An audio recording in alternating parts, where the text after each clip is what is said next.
Good evening, and welcome back to Stories to D4. You may have heard, but I'm your Dungeon Master, Matthew, and I am thrilled to welcome you to our finale of this adventure we've been having here and with the Defiant Smiles. I don't want to talk too much before we get started tonight, because my players have been...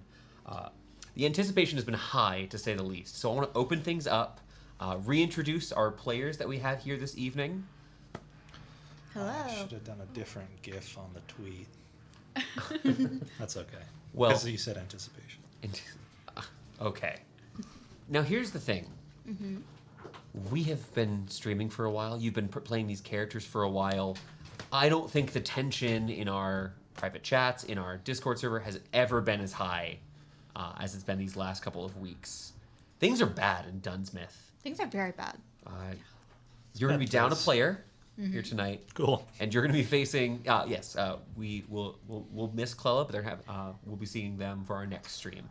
Well, if we die, it's their fault. Yep. Yeah. Yeah. You It's all Elle's fault. Here. Clella, it's your fault. It's your fault, Your fault. Clella. Yours. I didn't plan this, but well, there you go. So we've had a hell of a lot of lead in. We've known something was wrong in Dunnsmouth since session 1. We're just shy of session 60 here now. We took our time. We took our time. Yeah. Things got worse in Dunnsmouth, and recently they've started getting better. But I only have 2 things on the agenda before we do a recap and jump in. I have a couple brief things before we jump into our session. First things first, welcome back, you guys. I really appreciate having you here.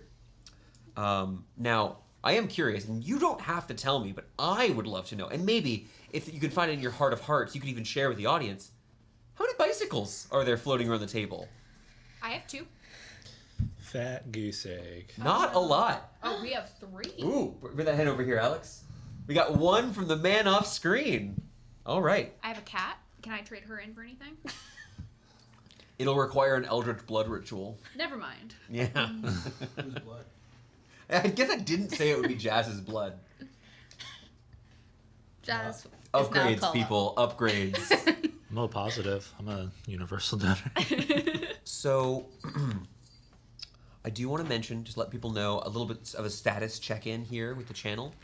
We are going to be continuing streaming more games, tabletop and otherwise here on the channel. But tonight's the end of an era, the end of this first major, this first book, if you will, of us closing things out with the Defiant Smiles. We'll still be streaming, and you'll see us here next week. But for a couple of weeks, we're going to have some different content here on the channel that we're really excited about. A lot of new things coming up in the near future. But the Defiant Smiles, should they survive the evening, will return in just a few weeks.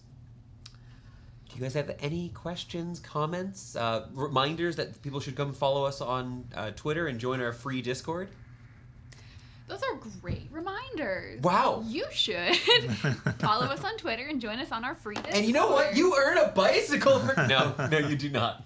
But thank I tried, you so guys. much. I tried. I will say, with the fact that Clella's not here, I've lost the Deadpool because I've been on L dying this You did session. lose the Deadpool. We've lost that Did ability. we, who else, where are the other bets?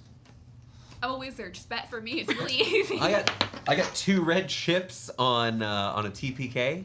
Oh, okay. We don't need them if we all TPK. Yeah. We start from the Yeah. beginning. Except for L. I'm going to bet it all on the 00, the green one. All right. So I want to jump back into things. We had such a tense end last week. You all cursed me out for ending the session. You were very upset with me. So I want to get us right back in to see what happened last time on Stories to D4. Let's do it. Last week, the Defiant Smiles besieged the headquarters of the Celebrants of the Great Song. These cultists, led by the vile Lord Barris McTara, had terrorized the people of Dunnsmouth for the past year. They had kidnapped children for dark rituals. They had stolen away with what little food and supplies the cities had remaining. The cultists had even allied themselves with horrible eldritch monsters from the far realm. However, with the arrival of our heroes, the Defiant Smiles, the tides have turned. They have reinvigorated the people of Dunnsmouth, given motivation to the resistance to fight back against the cultists once more. They have even convinced the Pax people, these pacifistic orcs that hoped beyond hope to avoid conflict directly. It convinced them to join forces and take out the darkness that has been plaguing Dunnsmouth. Our heroes, in fact, have also slain one of those eldritch creatures, known as a Mind Flayer. The creature itself was one of the several such beasts who had been feasting upon the emotions, minds, and psionic energies of the various peoples of Dunnsmouth. After gathering all sorts of needed materials, forging new weapons, even retrieving an explosive bomb cart, the Smiles planned and executed a multi-pronged siege upon the headquarters of the cult. The manor itself, the first things first, the party destroyed the front gate by using that bomb cart to obliterate both the defenders and the gate itself. They had the resistance and the Pax people fight in the courtyards in a battle to both take on the main forces of the cult, but also, it should be noted, distract the cultists as the main strike force moved in from the side. Our party, that strike force, their goal was to take on the three heads of the cult. One, Lord Barris McTara himself, cruel and abusive to the city that he once claimed to so love. Another was a strange knight who the party learned was actually an unwilling participant in an oath to serve Barris McTara. The party did face and defeat those first two, but the third, Sister Neth, has so far remained elusive. They've heard of her cruel, sadistic ways, how she stole children from the crying arms of the innocents of Dunnsmouth. And to seek her out, they've descended into one of the tunnels just beneath the courtyard, where a strange rift has been worshipped by the cultists for the better part of a year. They've begun this descent towards hope or madness. And I think that's where we're going to start our session here today, everyone. Now, you all prepared for this siege. You spent quite a while. Is Meanie, with her high intelligence, going over the different options and maps. You've memorized where you need to go, including the location to this entrance, a sort of stony archway that was built into the main courtyard of the McTara estate. You're still within those outer walls, the sounds of battle still ringing out loud around you. To this point, we take a bit of a pause before fully descending underground. Alilier stopping and looking back towards the fighting, hearing the cries of the good men and women of Dunnsmouth doing their best to protect their homeland, and maybe even take down the manor. With the fight you've done here, you may have actually turned the tides with what sounded like a good half dozen fireballs. Quite a few of the cultists and mercenary forces have been eliminated. But to ensure such a thing, Elle does take a brief moment with you, getting approval for Alilier Arundel to go and join the battle, ensure that no more blood is spilt of Dunnsmouth people than is necessary. Ralnor whines nervously. Any last words to Alilier Arundel? Good luck. Good luck. Good luck. With a nod, a smile, and probably a witty retort, you watch as Elle's blade ignites with the arcane powers that she's used over the past year and darts with blinding speed into the bloody battle behind you. And she's gone. Bye-bye. What's one smile? A fifth of our fighting power. That was our fighter. Yeah. Your Well, ooh, cleric. That's true. Before you is that, as I was just saying, that sort of archway. It's kind of like think of it as like a quarter of a sphere. This partial dome that is built right into the courtyard with hastily cobbled together bits of stonework. It doesn't look quite as majestic as the fine courtyard where once a beautiful garden once stood.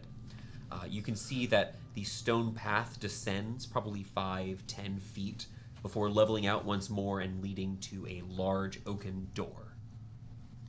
The sounds of battle are not terribly distant, about probably 70-80 feet from where you are now. You've left the manor itself, the structure of the manor, but you're still in that courtyard. The battle itself is roughly on the other side of the manor, about a third of the way around the building. Okay. We We don't have time for anything. To the tunnels. To the tunnels. No arcane recovery. You could certainly try. You want No. to take a quick short rest? I'm not gonna take an hour long. Cash short hour? Rest. Catnap would be great, wouldn't it? Catnap would be wonderful right I after. think if I could cast a spell before we start going, I will. If that's all right. Yeah. I will tell you if your spell is 1 minute or less, maybe not what you're looking for. It's an hour. It's an hour? Hour's totally reasonable. You're confident. You know roughly where the rift is as well, from what you've been told. We're talking about something that is in the sub 2,000 feet of cave travel. Okay. Yeah, I'm just gonna pop armor back at this. Get a little bit more HP. I like That's it. Okay, any potions happening going on? We're curing some wounds. Roller looks okay, doesn't he? Runner's totally fine. I'll pop a potion. Roller eats a rock from the garden. Yeah, Runner is totally fine. All right.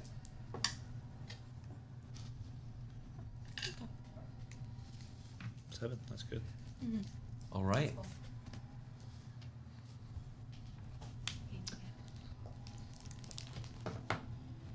As we descend down into the depths below, which of you are opening that door here? I'll open it. I have the highest. Go ahead and give me a perception check as you open up the door. 24. You push through the door. It's heavy, though not barred as far as you can tell. Pushing through, you do hear the sounds of breathing. Not many folks from where you're at. And on top of that, with that extra success there, I want to say the faint sounds of rushing water. As you push open, you can see that there is this somewhat paved interior, a continuing tunnel, probably about 35 or so feet. Not raw rock as you expected, but a bit of stonework that has been set up around here. Hastily put together walls. You would compare it more to a dungeon than to a lavish hallway within the manor. At the far end of it, in this very dimly lit room, which you would know is pretty rough for humans, you do see a pair of humans in white garb. Their shields are on the ground near their feet. In their other hands, they have a short sword drawn about. They are standing flanking a door, like I said, about 30 to 40 feet down the hallway.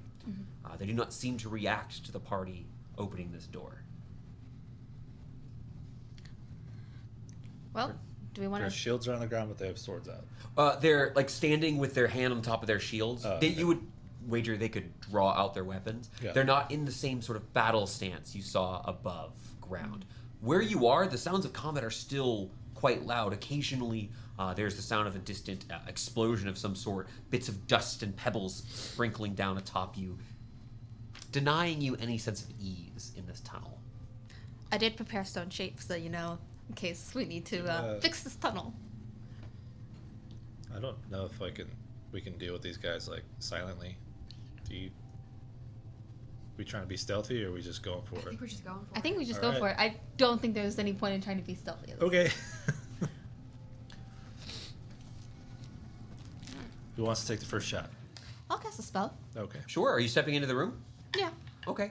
You step into the room, beginning to draw upon your divine powers. Finding them at ease, the Moon Mother's with you. You stare down at the end of the hall at two faces looking at you.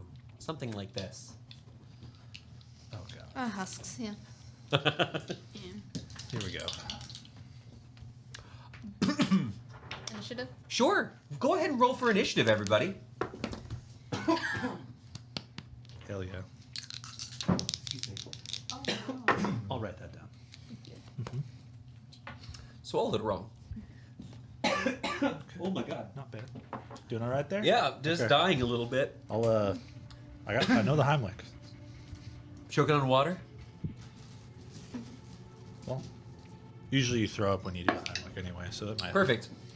Anybody above a 12? It's Meanie. Perfect. The entire party may act. Except for Roundmer. Great. He has advantage. Yeah, that's impressive. Yeah, I rolled a 4. Ouch. Yes. I cast Scorching Ray. Go right ahead. All right. Leaping to action, you fire these 3 bolts at these guards. The lowest is a 21. All of those are going to hit. They're not considered wearing their shields here on this first turn. I see.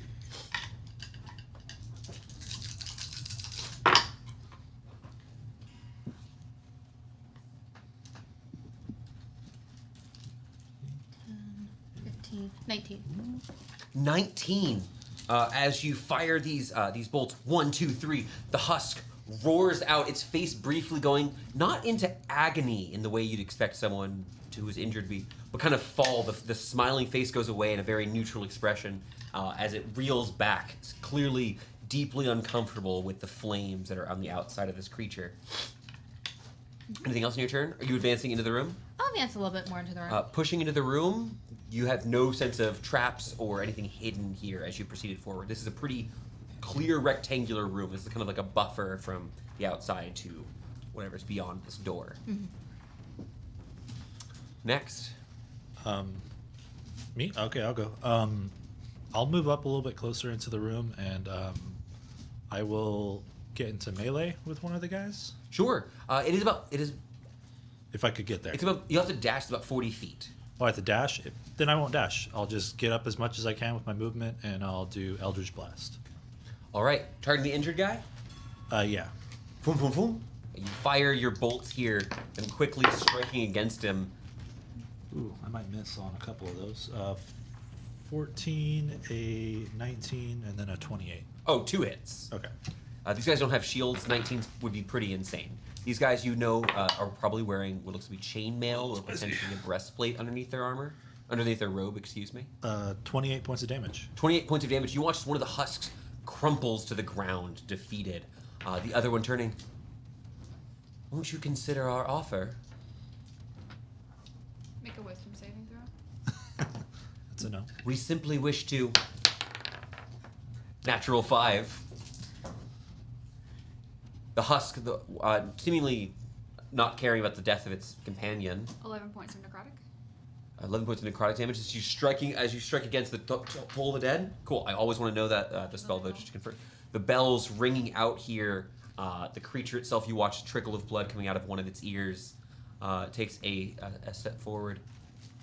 Won't you consider what we have to say? There's so much to be gained for you all, and so little to be lost. The Moon's Mother's guidance is all I need. Yeah, we're good. We offer you your lives and safety, and ask very little in return. A few hours, Nope. and the people of the city. No. Safety. I don't believe you. All right, go ahead and so on its turn, it's going to go ahead and use its action to draw its shield and move. You moved into the room somewhat. Yeah, I moved as far as I could. It is going to move into melee with you, Sure. blade out, but that was its action to don the shield. Okay. Bringing up the armor here, it looks at you. You are strong. There is no need for you to die facing against us. We're not the ones who are gonna die. I love the smack talk. What? Oh, Ralnorius. Oh, Nar. 23, 27, 13. 13 misses. Changed up the die. Yeah, I can't find around those dice. 12 is 24. 67 minus 1, 26. 26 points of damage. You watch as this husk is immediately cowed, like almost entirely defeated from this knockback. Ralnor tearing off bits of the robe. You watch Ralnor fully crunch into what you can see now is this kind of well-maintained, angular, sleek armor with a few embedded gems in it. Rip and shred part of the shoulder out of this. The creature does not scream or cry out in pain, but is clearly very wounded. Yeah, rip and tear, buddy. Ralnor's not happy about that. I look ridiculous every time I make that sound. I love it. All right, it's back to you guys. All right. Question: Are we cantripping it out? Yeah, Cantripping and it out. attacking it out? Yeah. Perfect. Over the next about 6 seconds here, the three of you are able to quickly defeat this husk, this defender here within the room who crumples, continuing to barter for peace between the smiles and whatever it is before being slain. I think we're well past peace at this point. Yeah. With the husk dead, take a quick breather. Ralnor is nervous. You see him kind of scratching at the ground in anticipation for what is to come. Another door lays before you. The sounds of the rushing water a fair bit louder now. You know it's going to be just a couple minutes walk within the natural caverns beyond this door. Let's do this. Shall we? There's no stopping now.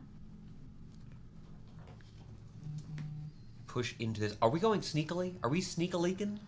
No. We charging? What's the point? The husks are all connected by some illithid hive mind anyway. Like, they know we're here. Yeah, the cultists know we were here. The husks know we're here. Yeah. You did blow the front gate. To be Yeah. clear, Why sneak? that's not magic. That's just ears. Yeah. Why? They're loud noises up there. Clearly, we're coming. Okay. You begin pushing into the room, weapons at the ready. No time for stealth. You need to get there immediately to stop whatever might be happening here. You begin getting closer. You hear faint words in the distance. A woman's voice chanting, speaking in old tongues. She continues. Anyone familiar with the deep speech? Regrettably, no. The tongue of the illithids and the far realm. No, it's not in my wheelhouse. As she communes, doing her best in the distance to bring about, to make sounds with her tongue, with the wind of her air, that she normally are reserved for telepathic abilities. These are it's not a normally spoken word. You hear just off in the distance this chanting. As you continue getting closer, especially for you, Mai, you do hear this sort of repetition. It's a call and response. As she speaks, so too do a couple of other murmuring humanoid voices. It's dark in this. Now, is meaning you have your goggles on. Everyone else got dark vision in here? Yeah. So where you are, you can see these small spires of rock emerging from the ground. The ground itself is mostly level, having been smoothed out by the commotion of someone moving through here repeatedly, likely the celebrants for the past year.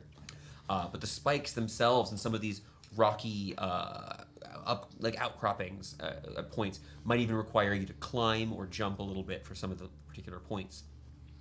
But as you get closer to this main cavern, small flecks of glimmering white light occasionally flash in your peripheral visions, tiny cracks, splinters, just like you saw in the streets of Dunnsmouth. Great. The flashing of lights giving these long dancing shadows. You turn towards the side, making your way towards the main cavern.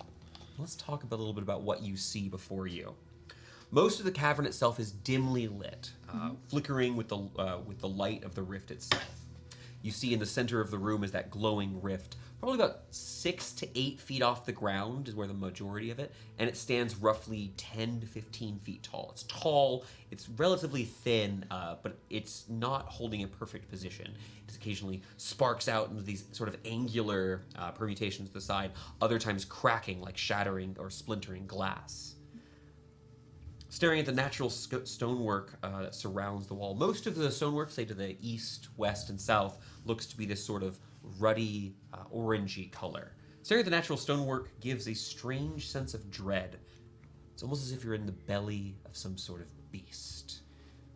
You feel like the walls are pulsating ever so slightly. In the heart of the room, beneath the rift, are 4 alabaster pedestals.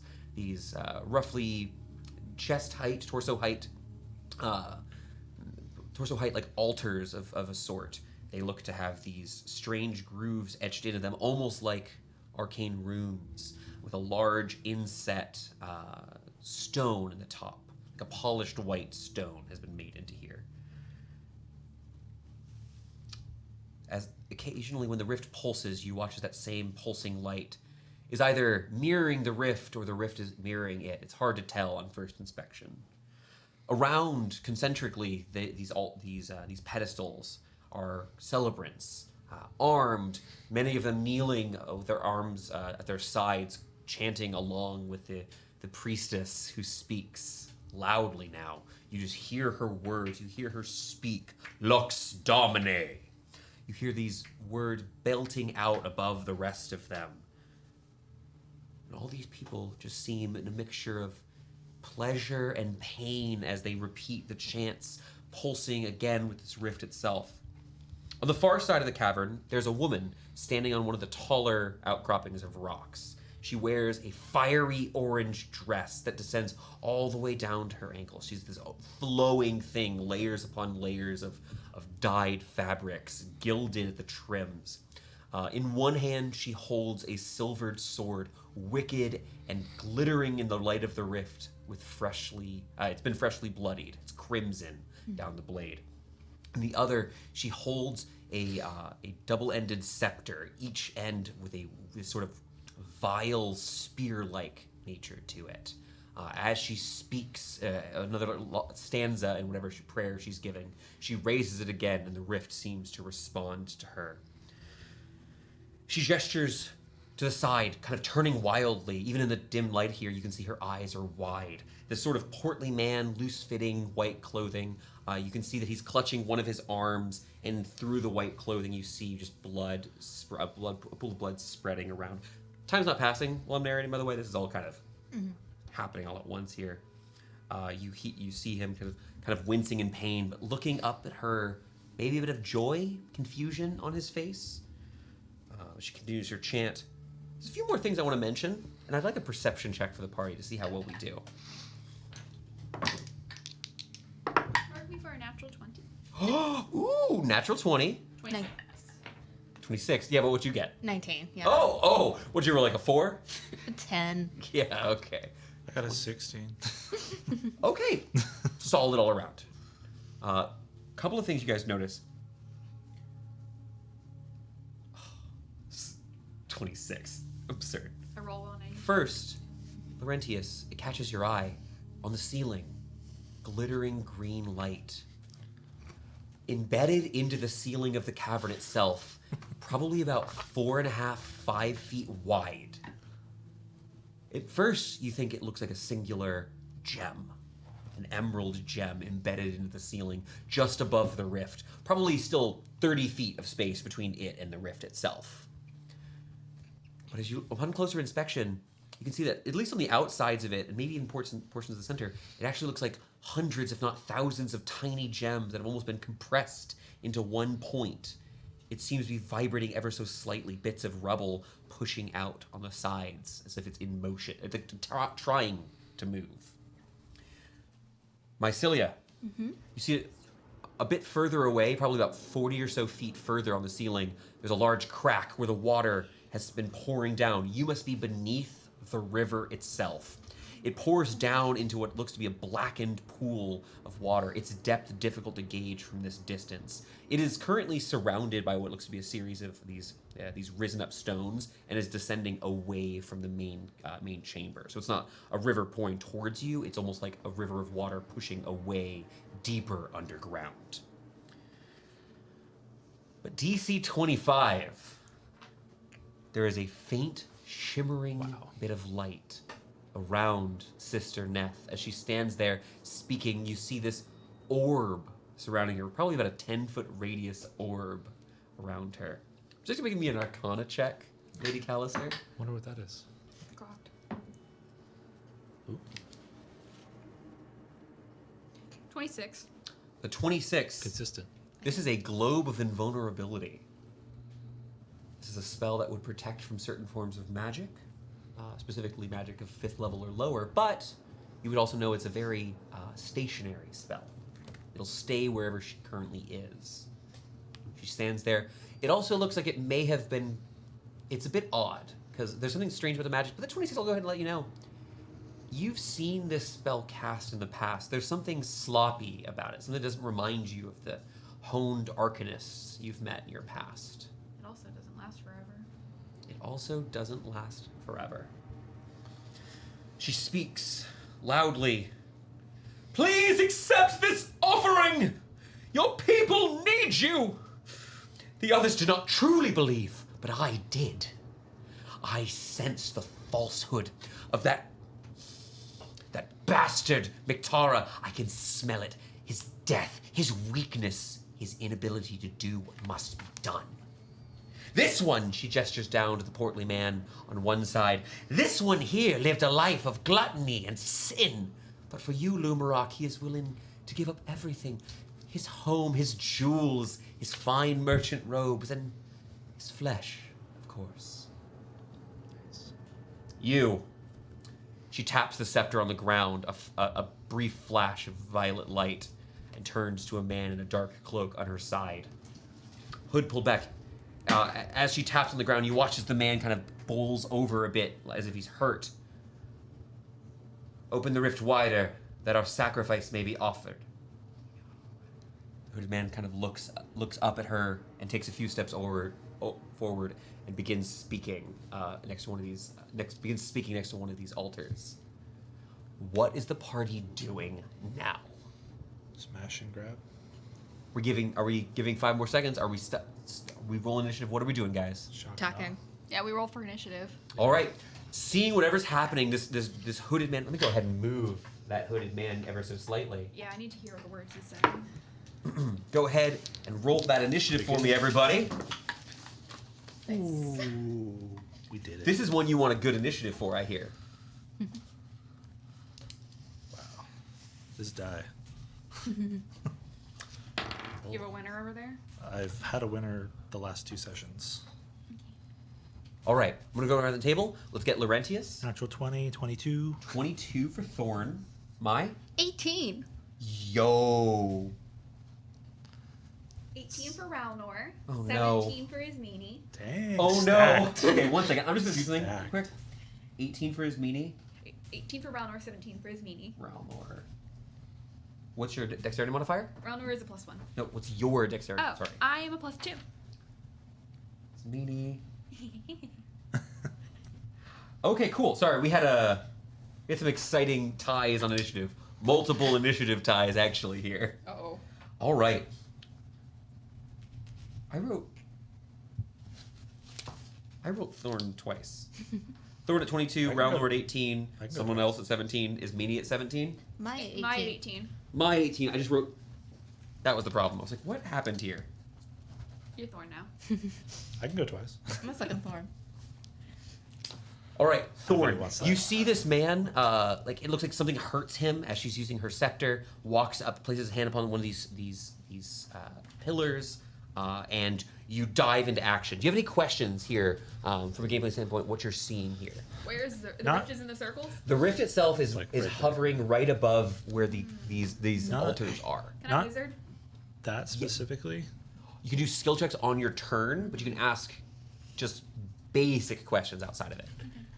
Yeah, not anything specifically here, but I want to look up at the emeralds. Emeralds, just height wise, are probably about about 1.5 feet off where the table itself And you is. said that it's just like a bunch of them like compacted together, it looks like. It looks like maybe there's a large piece as well, but there's also lots of little ones that are trying to squeeze through the edges of the side. Does it look like they're trying to come down? Or are they going up? Can I get Ooh. an idea of what they're trying to do? Give me an investigation check. I think is a reasonable call, unless you have something else you'd like. No, it's fine. Otherwise, I'd be asking for a stone cutting check. Stone cunning, excuse me. 6. A 6. It's really hard to tell, even though you have dark vision and there's dim light here. We're talking about you're 80 feet away from tiny gems, figuring out which way they're moving. Yeah, Hard fair to enough. tell. Okay, I'll just move up 30 feet Okay. and You want to get like next to this guy? yeah, sure. And I don't like that this guy is chanting and doing stuff here. I'm gonna cast a spell. Okay. Is Meanie? You haven't explained what's happening yet, have you? Oh yeah, I told them. That You told him. he's You would know chanting. 10 feet of her is where that bubble is. So he's currently in that bubble. Oh, he's in the bubble. He is Okay. in that bubble. Yeah, Damn. It's complicating my turn. Snatcher, snatcher, snatcher. Roll now. How far is this? I can't even tell. These are just 5 foot squares. So 5, 10. Oh, I can't even see him. They're square. Flares? Yeah. You could get to him with 20? a dash action. Get right here. 20 feet, you said?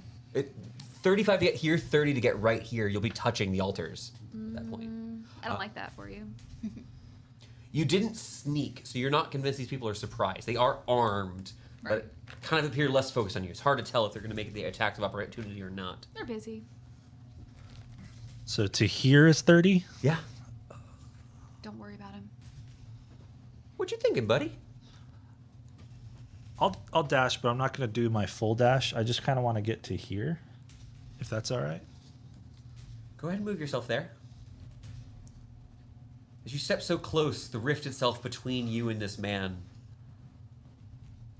I don't know how you're going to feel about this. Ooh, Distel's sent us a hydrate. Thank you so much. Ooh. Laurentius, As you step closer towards this light, you see Come on. What do I see?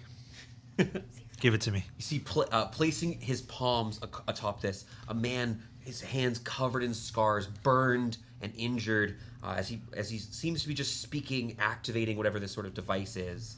But it doesn't. It looks like he's also partially in motion to continue walking around these altars. But as he lifts his head up, you see there's a moment where it's more uncomfortable. It's you try to wrestle if you're more uncomfortable seeing this person here or seeing them clean shaven. You see Logan Thorne. I'm getting you back for Jason. Son of a bitch. Okay. I'm getting you back for Jason tonight. We'll explain that on the next footnotes. I am going to. It doesn't look like he's seen you. He's doing something right now. You're within 20 feet of him, sorry. I think. Yeah, I'm just going to telekinetic shove. You can't And reach him. He's inside of the bubble. I can't cast magic? Is telekinetic shove a spell? No, Any it's a spell. feat. It is a spell. It is not a spell. Not a spell? It is not. Telekinetic shove is his feat. There are magic. So, for example, kind of a gamey thing. It's spell-like ability. There's yes. Okay, cool. It is Yeah. a natural ability of his. Like a dragon's fire works on this, but casting dragon's breath doesn't. Okay. Spell-like ability. So can I? Make a strength. I'll make a Shove strength him. save. I, Logan Thorne, will make a strength save. That is a natural 4. Where are you pushing me? It's up to 10 feet now. 10 feet diagonal back. You push him back. You hear him "Ugh," as he strikes against the stonework here. A bit of dazed confusion here, and turns up, beginning to look up. But that's still your turn. I'm gonna just look over at you guys and say, "It's my dad." Ooh. It's me. He's like, "Shh."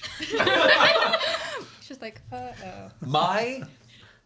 My, you hear this proclamation. Logan, his dad is apparently here. That's a lie. That's. It's my dad. Can you move me 30 feet towards the fight? Sure, and it's okay to always eyeball it. Not a problem. Also, I'm so sorry, Victoria. I can go ahead and take you. Yeah, there we go. That's All right. Question: are those two altars in the globe of No, invulnerability? it's literally was just hit. These 2 people were in it. Alright. This altar here is the only altar touched by this globe at the moment. Then I want to cast a fireball here. Okay.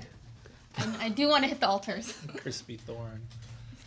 I want to move it just so that way Thorn's not hit. So. Okay, you can hit 1, 2, 3, 4, 5 people. Yes. If you do it that way, I'll go ahead and begin making those saves. I meant my dad. Yeah. That thorn. We're sorry about what we're about to do. All right. It's okay. I'll cry. These these 2 people here do fail. These people succeed. 18 is a success or failure for you. Success. Okay, so Logan Thorne does succeed. 10, 20, 25, 29, 32. 32 points of fire damage. That's a good Oh my fireball. gosh! Huge fireball! That's a really good. That's a fireball. really good fireball. Yeah. Damn. You launch this bolt of flame across the battlefield. As it emerges in this flame, 2 of these men are instantly defeated. You watch as one of them cries out in pain, the other strangely mute as one of the husks falls to the ground, defeated.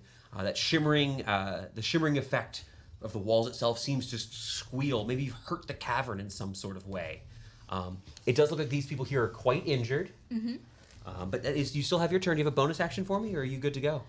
The altars take any fire damage? The altars themselves, as you take a look over at them, well, you can definitely see the warmth has affected them in some way. It does not look like you've done that it's affected it. Okay. This is not something atypical to you, just because of how potentially magic items or abjured items work. Yeah. It does not seem that the fireball was sufficient to harm them. Okay, that's my turn. Okay, we're gonna keep on going. That is then going to be Rowlnor's turn. What is Rowlnor going to be doing on his turn, Victoria? 40 feet of movement? Yeah, he's gonna go to that first guy. You want to go to the first guy or you want to go to the guy with the thorn? You can reach either one of them. I'll go to the guy by the thorn. Cool. And I'll just do my Ralnor. All right, Ralnor leaps into action, excitedly diving at these people here. The 21, cultists. 24, 24. All of those hits. I'm going to go ahead and pick up this guy. Later. All right, Rowlor sprinting through, leaps onto one of the cultists who cries out, Lumarok, save me! But is unable to find that help in time. That is then going to move on. It is Sister Neth's turn. Sister Neth beat me. She did. But only because you Rolled bad. aren't as dex-based. Oh, well. I can't change that right now.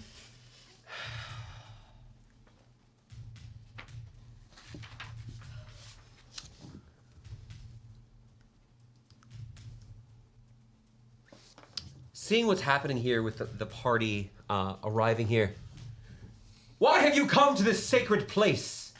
The audacity of you apostates intruding upon my chambers. We're shutting this down. You!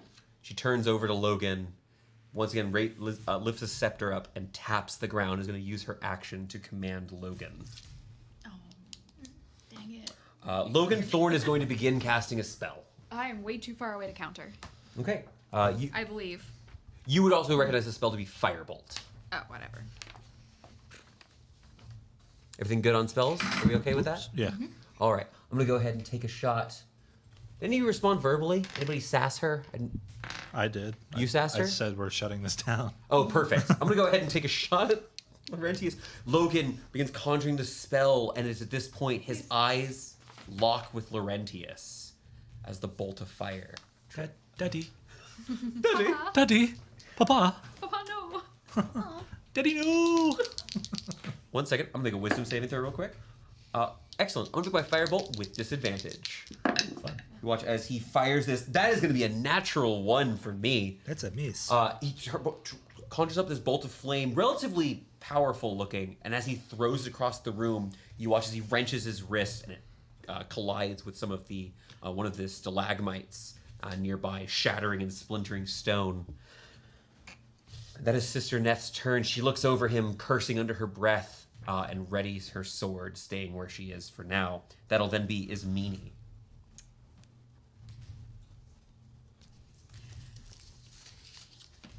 I would like to bend down and inspect the ground. I have a theory about where I am. Give me an investigation check to look at the ground and the walls, is what you're saying? Yeah, Okay. I'm suspicious. What's your magnifying glass? 23. Oh, I thought that was 23. Good news, bad news. Good news.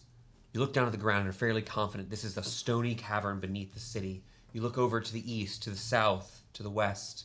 You feel confident. But there's something jarring about the northern section of the room, and you realize there is some sort of illusion magic is at work. Roughly in this area of the room.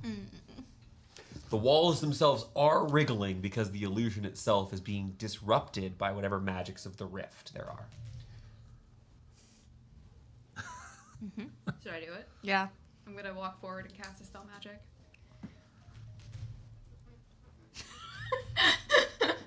Oh my god. Yeah, okay. You were literally that blinking man meme for a second. Yeah, Like, okay. Now, I will say, you do have to actually, if you're using a third level spell slot, I I'm do need you using to a roll. 4th level spell slot. You don't need to roll. Okay. Okay. I'm gonna move myself forward. Oh my god, Alex, do we have more intense music? Because we're jumping ahead. Well, Well, this was fun, guys. I don't have very many spell slots because I decided to help the civilians. Oh gosh.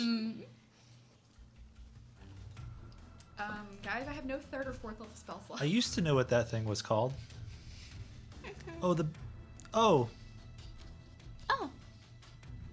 wait, is that the, that's not the mommy brain, is it? Well, we're not gonna be surprised.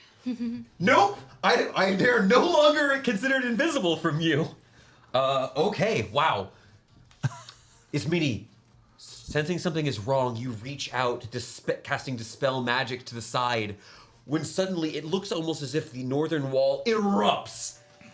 you can now see 30, 40 feet beyond it, this strange tunnel bored directly down. Smooth walls on the inside, just past the edge of the battle map. And at its edge, you see a few things of note. First are these, I'll go in increasing orders of what is that. First, you see a couple of these strange humanoid figures. These here. You would recognize the ones closest to you as being deep gnomes. Snifferblims? Snifflebims. Snifflebims, because none of us can pronounce that word. But these deep gnomes, these sort of, if you think of the Durgar to the dwarves, these are underdark denizens. They are people who live deep under the ground. Similarly, you see some less familiar faces that stand. You could recognize what a guard looks like or an attendant to a noble looks like. Each of these pairs look to be defending one of the illithids that you have now revealed as two of these mind flayers reel back. You watch as both of them, their tentacles on their face, pull back in shock. They did not expect this to happen here. Why did I help the civilians? I am out of spell slots. However, sitting overlooking the room, you watch as there's this tank, this vat of some strange liquid around this creature, this massive brain. You can see it's got these blackened, familiar tentacles extending out from it. But something more. You see these strange siphoning tentacles beneath it.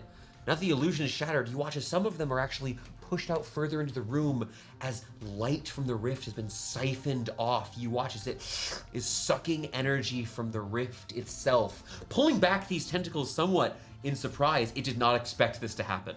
Did any of those ding-dongs take any fireball damage, or were they protected? Oh, they took fireball damage over on this side. These creatures, I'll just tell you, they're known as measles. These creatures here are quite injured looking. The Mind Flayer doesn't look that hurt, though. Ismini, incredible. For ruining my plans. Nice. Disadvantage one. Yeah, you have a disadvantage one. Okay. You want to use your I'm movement? so on your glad turn? I was weird and was like, I want to inspect the stones. What movement would you like to use? It's very important because you are suddenly much closer than you thought to enemies. I already moved up. Giving yourself just a little bit of height here. I like that. I already moved up, so I'm now just kind of moving away. Sorry, Mai. No, I you're like done. that a lot. Wizard. Above you, Farting. there is the sound of a sickening crack as some of the stonework near that waterfall from the rivers above cracks and widens ever so slightly. You hear a roaring, gurgling sound from above. Oh. I thought we were And that is inside of the it. end of that thing's turn. We'll then continue down. It is going to be the celebrant's turn here at initiative 4. All right, we're going to begin our motion here. I'm really surprised it's their turn and not my turn, to be honest. Like, no, like, enrolling initiatives. Oh, I was like, you're winning initiative 18. Yeah, no. You rolled today. All right, one of them here is going to dash. We have some people splitting attacks here today. Whoops, so sorry, Mai. All right, this one here is going to dash. We got an attack coming at Ralnor. Unfortunately, Ralnor is immune to these non-magic weapons, and the weapon splinters are off harmlessly. 2 are coming towards Thorn, but one of them had to dash. So one attack coming at you, Thorn. Okay. This is going to be from... Ooh, actually, this is from one of the husks, so it is going to be 2 attacks. I'm so sorry. A miss and a 22. 22 will hit. All right, that is going to be for 4 points of slashing damage as you're struck with this short sword from the husk. It turns to you. We gave you the option to leave. You'll take 10 points of cold damage. 10 points of cold damage. This is the injured husk, and it is defeated. We gave you the chance to leave. Ah! As it dies to the cold. Actually, I do have to mark this a little differently. I'm so sorry. Oh, good. I'm going to put that husk. Yeah, we know. there. Brain. We know why. Oh, no, because it took fire damage this round. Yeah, the fireball. You did it. Yay. Fire good. Fire, very good. All right. Round we're gonna swing at? Ralnor got swung at non-magic weapons. We do have one more attack here coming at Mai. That is going to be another natural 1 for me. So no damage here this turn. We will continue to initiative 1. The Mind Flayers are surprised. This was not expected. And We we'll were gonna go to get the our top of the round. Brain sucked out without even knowing it. Thanks, Ismini. They were all invisible. And they're no longer invisible. Thorn, that's going to be your turn. Thorn, you see your father. You see this elder brain. You see 2 of these illithids. You see servants. You see, there's so many threats here. What do you even do in this moment? I'm going to say, I think we need some backup. And I'm going to spend 4 sorcery points and cast a spell. Without using components or verbal anything. There's no components to this spell because you're casting it this way. I'm casting Summon Aberration. Thorn, you speak, and as you do, oh no, you don't speak. Excuse me. I will What does it look like? What do you do? It's okay if nothing. If you say nothing, you just think, and it happens. I think I just kind of draw a circle on the ground with my sword. As you draw this circle in the ground, 'cause you don't. This is purely for you. Yeah. As you draw this Right circle in there. the ground, you watch cleaving at the end of his sword tip. It looks like the blade itself glows a faint green as he splits the ground, leaving a white rift where he draws the blade. You Back watch up. emerging from it this massive green limb. A moment later, a second one, knuckles and claws pushing up this huge body. You see along its skin, it's pushed outwards as bits of bone seem to want to splinter outwards from its torso. There are these almost like breathing organs dangling from the sides of its face, long tentacles evoking similar images to what you see with these mind flayers, before the 2 easily 20-foot each wings push outwards. Where are you placing this? Right here, next to you? Yeah, just right there. As the aberration comes. What is going on? How long have you been able to do that, Thorn? At least a whole level. Yeah. Leave the red lady to Ralnor. Ralnor can get to I'm The gonna creature have to comes up, pull this it rears back, and it looks like it roars for a moment. But you don't hear any sounds. But all of the celebrants clutch at their heads as it roars out telepathically. Oh, Thorn, did you have something you needed to pull up? I'm just pulling up the spell because I think, I believe it's concentration. yeah, I just can't remember if it just goes right after me, right? Yes, I believe it would act right now. Okay, cool. Because you should have the full spell text written here, do you not? Summon Aberration is really short. Oh yeah, it's right there. Blah. Duh. I love printouts. Okay. If I can use my bonus action before the Absolutely. star spawn goes, I'm going to quicken. Oh wait, no, I can't quicken spell. Never mind. I'm gonna bonus action, shove that celebrant next to me. 10 is not going to be enough. You want to push it prone, or you want to make him go away? We'll knock him prone, He falls over. and the star spawn's gonna turn around towards the mind flayer and the buddies, Oh my god! and multi attack. All right, what is the Star Spawn going to do? This creature turns around, its rippling muscles and telekinetic might filling the room with this ambient pressure. 2 psychic slams. You watch, it raises its arm, but does not bring it down at all. As it lifts its arm, there's these 2 gusts of wind as it strikes down. I'm assuming, we'll just assume he attacks one, and if he kills it, we'll attack the other one. Sure, yeah. That's 9.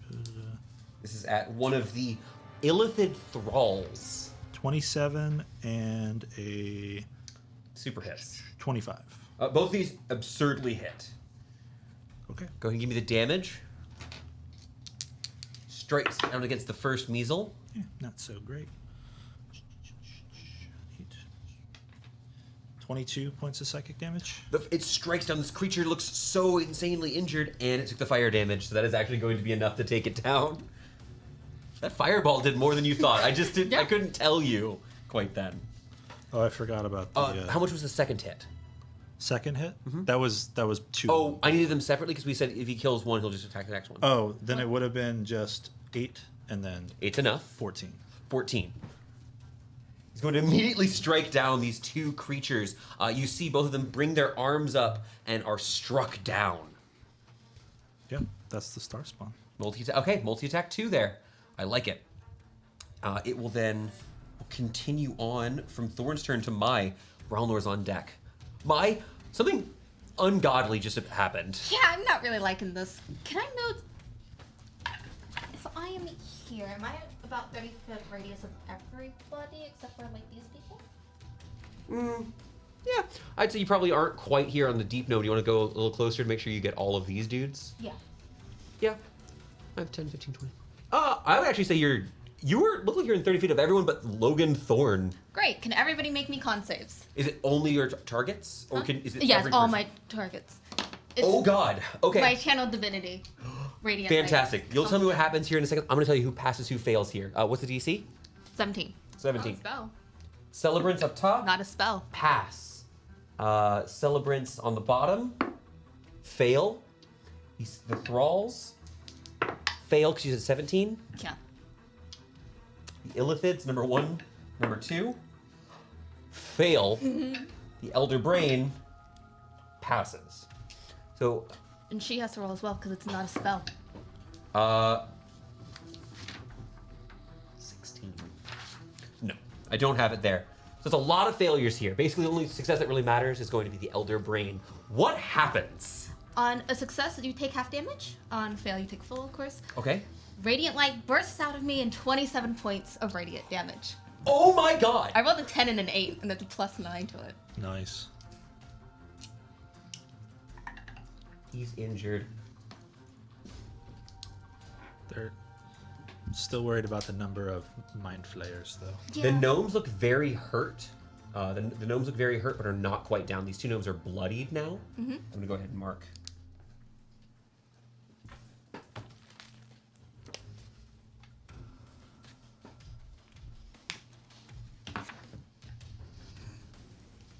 Okay, perfect. So sorry. Striking down even more of the celebrants here, leaving most of them alone. Sister. You just so AoEs are great, guys. Yeah. So just quick status report. Death's Door. Mostly okay. Okay. Like they don't look like that hurts that much. Yeah. It did work though. I want to clarify. There's no resistance to things that happened. The brain recoils, the tendrils whipping in the air. These slurping sounds, some of this liquid flowing in the vat bursts outwards. You see what looks to be small bugs or fish seem to be flying out of the water as it flails about. Some sort of small creature, almost like a tadpole? As a bonus action, I'm going to eat my black chum. Sure. Great. You'll just remind me. So it's it's going to be advantage on black is physical? Mental. Mental, yeah. Okay, great. Wisdom and charisma and intelligence. Yeah. All right. I love it. Yeah. Ralnor, so many less people to eat. There's one in front of him. There's also horrible things behind him. Globe of Invulnerability doesn't stop creatures from entering the globe. It just No, stops spells. it is fully permeable by arrows. Or Ralnor's. I counted it out. He has enough movement to make it there. What are you Yeah. having Ralnor do? Bite. Bite. Like chomp claw? Chomp. Bite? Horn attack. I love it. Natural 20. Okay. You love to hear it. 28 and 20. All of those hit. Oh, you know what? I'm gonna use my reaction. I'm gonna parry the 20. Okay, so So it means nothing happens in that one. 20 won't hit. So it'll be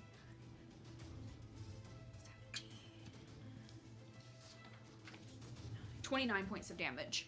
29 points of damage, another solid hit. She's not quite bloody yet. Ralnor coming here, freaking out on her, absolutely just dancing on her, stabbing. You watch as she's trying to swing back with her her sword itself. Doesn't seem like it's working here as she readies her scepter.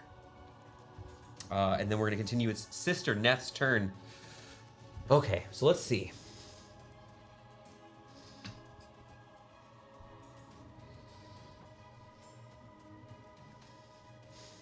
Do I want to provoke from Ralnor? I do want to provoke from Ralnor. 20, 30. She turns, seeing that she's being attacked by, seeing these attacks coming in from Ralnor. It was a miss on Ralnor. That one. Natural 1. She leaps down, deftly parrying his attack, sprints past Logan, turns to him and begins pointing out at the battle that's to come. But she doesn't use her action to command Logan this turn. She's going to stand up top, raise the scepter once more, and you watch as the scepter's tip turns to a glowing, radiant light. I'm going to need a dex save from the aberration, and I'm going to need it from and I'm going to need it from this guy, as a line of glowing light emerges from it. Wow. One of the celebrants is immediately immolated. Lumarok's light! And dies. I failed. How much? You failed? Mm-hmm. This is going to be... Do you take damage if you succeed? You do. Okay. It's half damage. Okay. What about a natural 20? I did No. roll a natural 20. It's only 14 points of damage. This is Radiant? radiant damage. Nice. You resist radiant damage I all do the time? resist. That's pretty good. Okay. This beam of light glowing out from her, it fires off, and she is going to end her turn. She has a reaction again. This is why I decided to parry. So I was like, oh, she's coming up. It is going to be Ismini's turn.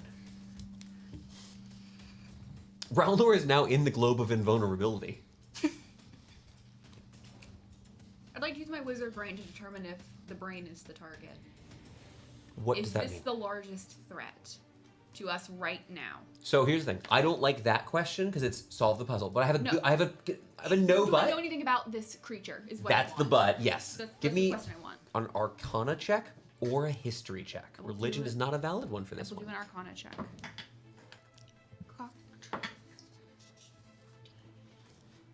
28. 28 is one success. Great. Well, two successes, but the first one isn't really interesting. This is an elder brain, the hive mind, the host, which controls the illithids. They're not servants so much as they are more like illithids are more like ants to the queen ant, which is this thing. It is immensely intelligent, capable, and if rumors are to be believed, illithids came here because these brains were running from something. Great. I shall cast Hex on the brain. Yep. What are you hexing? I'm going to make it worse at int checks. Okay. I am going to cast Chill Touch. I will make my attack roll on the brain. I do not think that will hit. That is an 18. 18 on the elder brain Yeah. does hit. Cool. As you strike it, I'll just tell you, it's incredibly easy to hit. It is a brain in I a am vat. worried that necrotic damage is not going to work. With your high thing, I'll tell you this. It doesn't have any resistances. It's a brain. 13 necrotic and it cannot heal. 13 necrotic, and it cannot heal. I like it. You strike against the brain. Immediately, you do see the two illithids turn to you. You are now their target. You've attacked the brain. I have a good Anything point. else in your turn? That's Ismini? my turn. Make a little luck check. Low. Once more, you hear this gurgling, growling sounds from above, and the ceiling above shakes. More water pouring out of the crack where the river's emerging. More dust and particulate fill the room, making it hard to see. The air becomes a little bit choked with this. The dirt and stone is now flooding the chambers. Let's roll. Let's roll some dice, guys. Mm-hmm. It's like dice. I love dice. Dice are fun.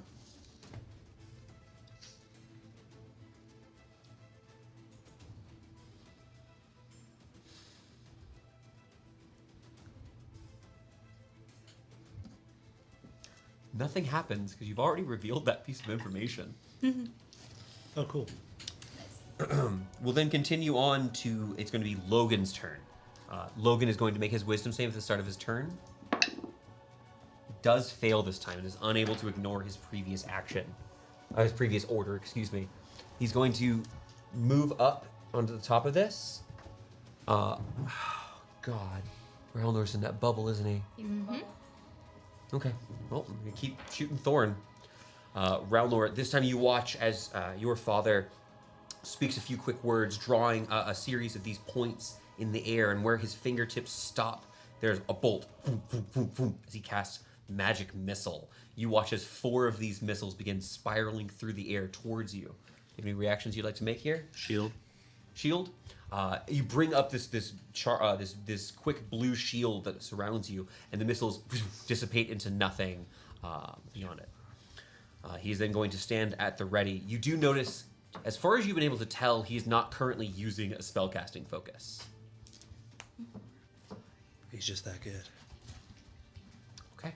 That'll end Logan's turn. We'll go to the celebrants here. I don't really have very many celebrants. I think I just have the sacrifice. Is that correct? I think so. Yeah. I have here in my notes as well. He's going to step right here and attempt to make a DC 25 Arcana check. Will he I don't let know. me? It's like, hey, a natural 20 wouldn't have worked. You watch as he places his hands upon it. You hear him, Logan, you're close. Lumrock, please, my flesh, I offer it to you. Ignore these fools and take my body.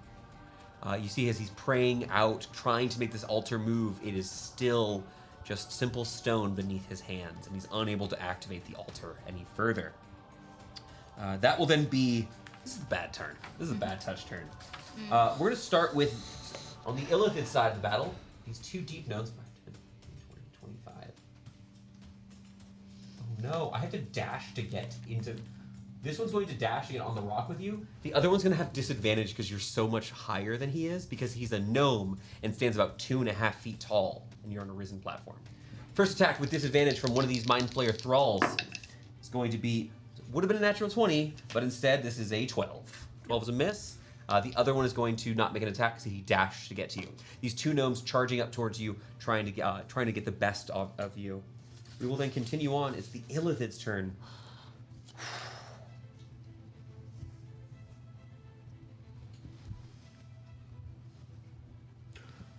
Well, you are the target. There's sort of a massive issue between you and one of the Illithids. So only one of them is diving towards you this turn. Mm-hmm. You watch as he begins floating, and he is turned roughly right here. This is all kind of happening all at once.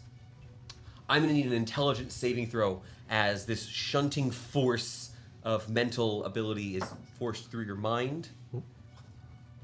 You feel this assault on your brain. 26. 26 is a pass. So you are just going to take half the damage. This is going to be 11 points of psychic damage. You looking okay? Oh. No? No. We're good. Okay. I don't have a ward. Cool. Yeah, I came into this fight down 20-something health. 20 Oh. Health. I thought you... We didn't have time to We had time to drink potions. Yeah, I was like, drink you a had like potion? 5 or 10 minutes before this. Did you not drink potions? Because we asked about that. It's okay if... Oh, you don't... Mai has potions. Why didn't you say something? Yeah. I'm sorry, I think Mai has like 12 potions. Yeah. Mai has many potions. I don't have potions, and I didn't have time to replenish my ward, so that's already 27 health down from the ward. You guys hear Ismini cry out in agony as apparently she's bloodied. I'm almost bloody. Yes, Yeah. very bad things are happening here. The other Illithid, though, is going to take a step forward and is going to do the same action. I need an int save from both the Aberration and from Mai.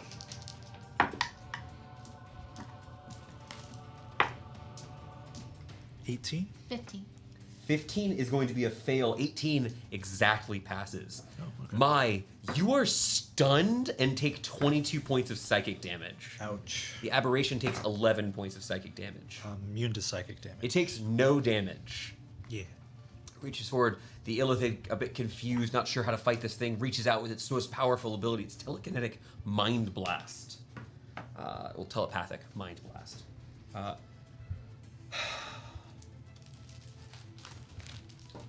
The Elder Brain is going to reach up with one of these elongated tentacles. You can see it looks like it's about, you'd say about 25 feet long. I'm going to make an attack over here at Thorn. Thorn, one of these tentacles whips down at you. Your shield is still active. Does a 21 hit you? No. All right. The tentacle whips down, and you see that it's got like this barbed exterior, wraps around and tries to crush the shield and pull you back, but you're able to resist with your magic, and it looks like it tears part of the tentacle as it pulls back. It was trying to grapple you. Yeah. Cool. That is going to be the end of its turn. We'll go to the top of the round. It's Thorn, then Mai. Okay. Thorn. Mai is stunned. You watch as she stands there, her arms limp at her sides, and her eyes rolled back. You just see the whites of her eyes. Ismini is incredibly hurt. What are you going to do? The creature within you is roaring with rage. Starspawn is going to protect I'm going to run up. I'll move up. Mm-hmm. Where are you going? You get most places. 20. Get there. Get in that melee with that boy. And I'm going to swing with my sword, Sure. casting a spell. Okay, you don't get flanking because Mai's not wielding Ismini's not wielding a melee weapon, right? That's Right. fine. Okay.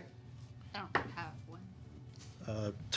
Does a 13 hit it? 13 does hit one of these deep weapons. Okay, cool. Nice. I'm casting Green Flame Blade. 12 points. Oops, forgot an extra d8 there. Yeah, you're better now. 12, 19. So, do you need fire or anything separate for that guy? I don't, as he's immolated. These guys were both on death's door as a reminder. And then I'll reroll the fire damage. Was he within Le- 5 feet? Yes, this Okay. is not perfectly on a grid. He's close. Okay. We're good. I wanted to hit The other no. Illithid. Oh, the Illithid. Yeah. Oh, okay. 13 points of fire damage, right? Yeah, 13 points 13 points of fire damage. The Illithid looks quite injured. You guys have already done a fair bit of damage of what's been happening back here. And that Is your was action for a cantrip? Are you bonus action quickening anything? I have no more sorcery points. I'm going to just shove the What? Chum. Bonus action chum. Have your Chum? chum is what they're saying. Eat your chum. Oh, okay, yeah. Protect your I'll brain. I'll eat my chum then, I guess. Do what Mai did and eat your chum. Okay. Gives you advantage on saving throws versus either physical or mental. Right, yeah. It's pretty good. So, yeah, I'll take that. And Okay. then Immediately, this blackened chum, horrific to the taste, vaguely reminds you of the one time Ismini burnt her cooking. Horrible, very medicinal.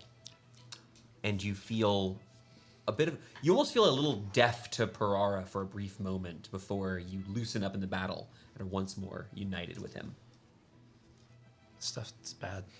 It's like chewing tobacco. Starspawn's turn. Mm-hmm. What's the Starspawn got for me?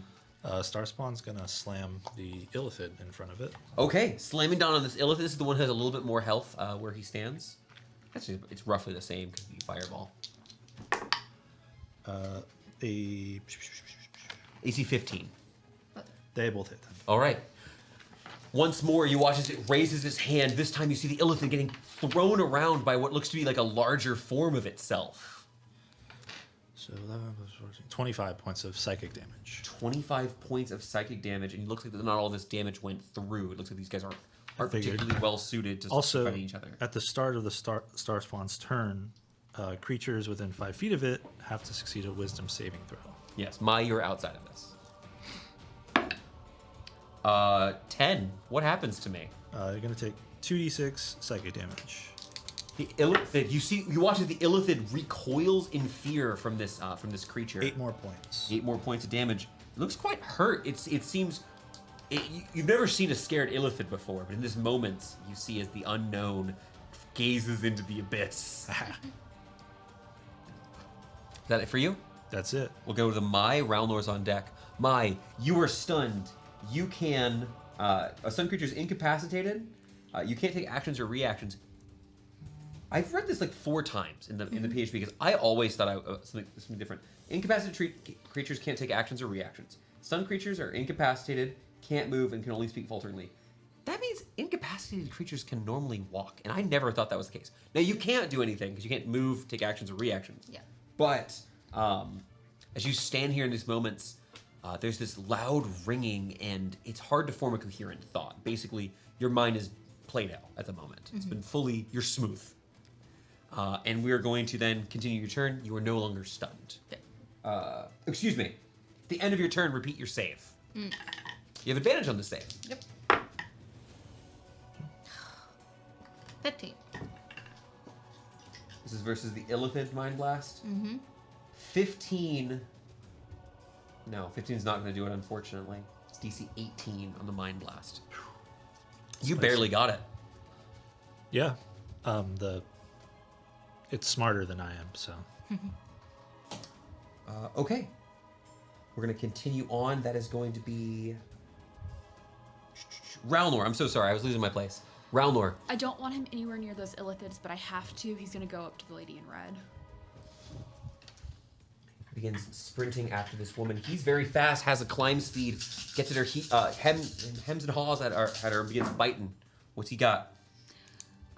12 won't hit, so 2 hits, 24 and a 29. Those will both hit. Give me that damage. She cries out, "Do you not hear the song? Wise Lumarok! He sees the realm beyond realms, hidden 25. away from false gods. 25 more points of A damage. mountain with no peak." 20, how much? 25. 25 points of damage, and she is so incredibly hurt. She looks maybe like she's getting close to death's door. She's past bloodied. Revellor just absolutely chewing on this cult leader.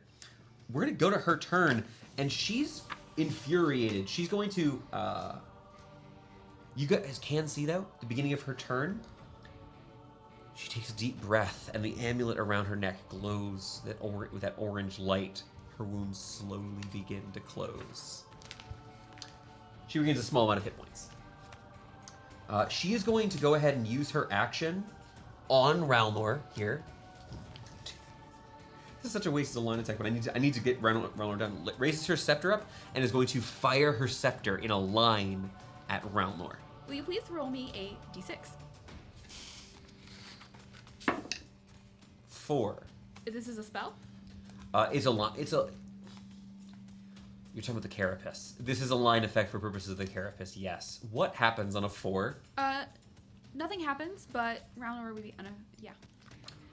You watch as she fires this beam of radiant life, and it's reflected off of his carapace, striking at one of the nearby rock pillars. In fact, we're gonna take this one off the board. Oh no, it will hit him still normally.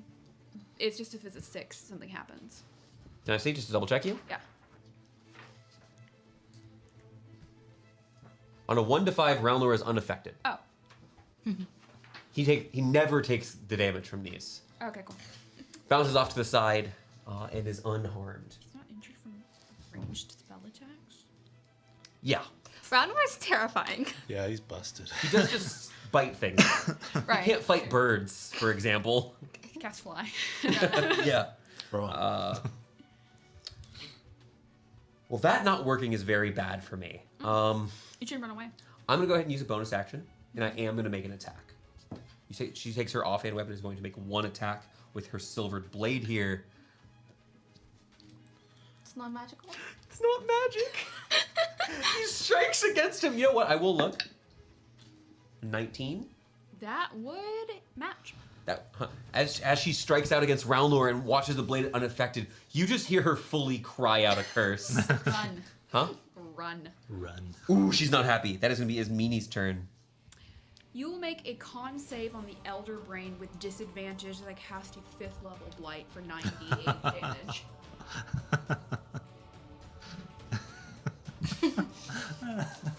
Beautiful. Light. I'm going to Such a good spend. spell. I'm going to spend a sorcery point to reroll up to 5 int dice. Nice. I'm going to burn my first legendary resistance. You will take half damage. That's okay. You watch as this happens. You watch as a shield of psychic energy shatters around it. 1, 2, 3, 4. Those are all better. Oh my gosh, you did your reroll. 19, 20, 22, 28, 31, Huh? 36, 43, 50 points of necrotic damage, please. Wow, that's Nice. nice and easy to Oh my god. have. Even halved, absurd. Halved is better than most fireballs. Just to be clear how that math works. Terrifying. Oh my. Okay, Ismini, you reach out. This blight. Now, does blight have a continuous effect, or it just happens then? No, not unless you're a plant. You guys see that portions of this elder brain, some of the tentacles slough off, rotting and decaying as if the ages were passing. Some parts of the brain here turning into this darker gray from the flashy pink it has here at first. The brain rears backwards, and you all hear it scream in your minds. It's almost like the sound of like a pig screaming, squealing. Above you, Let's get the show on the road. Damn it. Roll a d4. Just one. Up above you, there's a thunderous crack, and a stream of water emerges from the ceiling, pouring down. Not too large. You could probably about 1.5 times the circumference of like your arm. It's not that big. But coming from the edge of it is this long, sinewy, gray tentacle, which emerges and begins flailing wildly. I'm gonna need a luck check from the party. Just a d20. No! It failed me. Yours? 6. 12. 8 for Ronor, 16 for his meanie. You watch as this tentacle whips down, strikes, and splits the sacrifice in half. You watch as it reaches down, slamming against him, and suddenly his torso, right at the mid-waist, is split, and he collapses during his feeble attempts to open the altar. And that is the end of the River Horror's turn. Well, We're then going to continue on. You all seeing what's going on. There's a strange flickering light. Amanda, go ahead and roll me a d20, please. There's a flickering light from the rift itself. 15. 15 is going to be... Oh, that's not too bad. You watch as the rift itself shatters and flickers a bit, the altar seemingly containing it in some way. There's a moment where you see...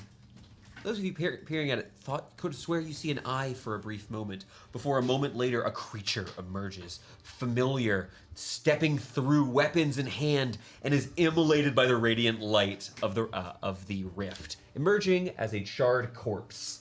He's one of those demons you've encountered in the past. You see this creature falls fully flat and dies. That is a failure for my part. We will then continue on. It is Captain Logan again. Good job, guys. We're pushing through. Logan is going to make his wisdom saving throw. Why don't you roll the d20, Connor? You can do that honors for me. Rolling a good die. natural 20.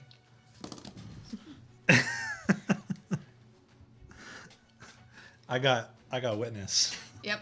Logan Thorne can ignore his previous orders. You watch as Logan pushes down his hood and takes a step forward.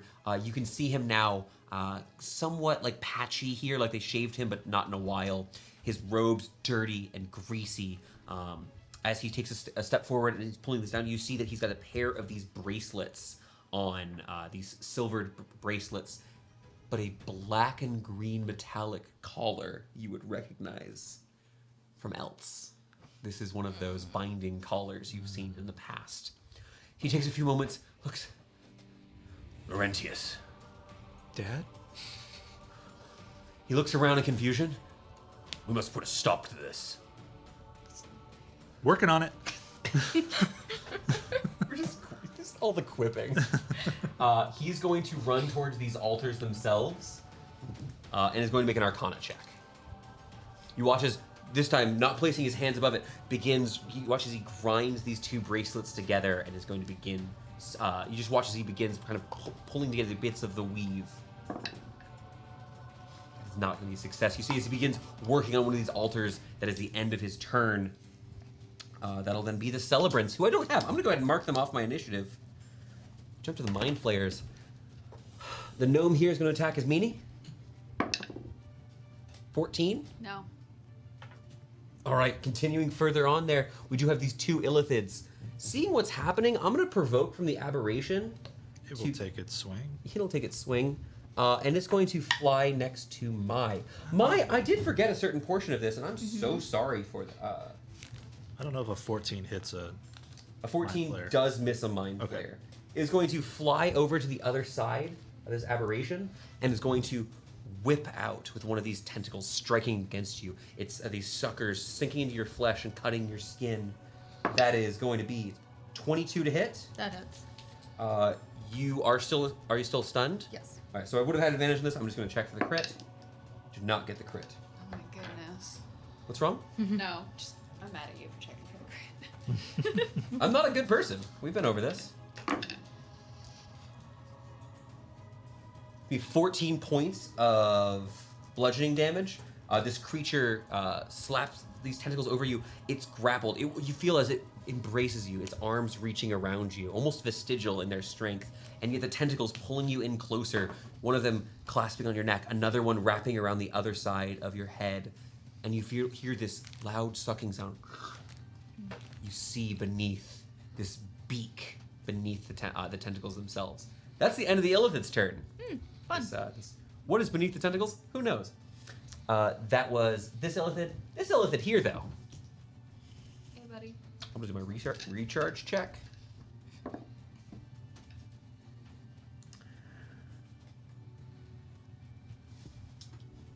know who's got you. It's gonna go ahead and try to grapple Thorn. You watch the same thing here. We're trying to get not a natural one to my log here. The creature comes on up here, but once more, the vestiges of your shield now glimmering away. It tries to get around them, but ends up kind of giving you time to dodge. Whew. Okay. I don't have any more servants. All I have is the Elder Brain.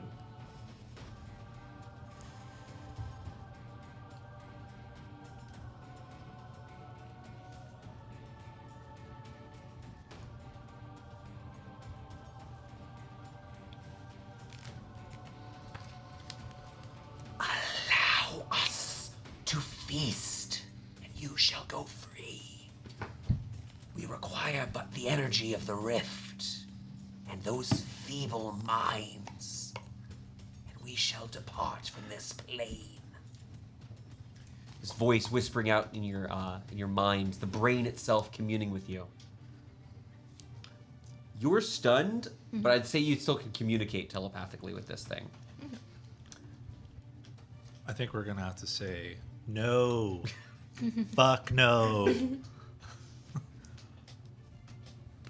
just giving it a shitty I need look. an intelligence save from every member of the party, including Relnor. Ronald got a natural 20, so mark that down Ooh, nice. for a 16. Pass. 19. Pass. Ismini got a 19. Pass. 11. Oh no, buddy. Buddy, no. That's what happens when you roll a 13 with a -2 modifier.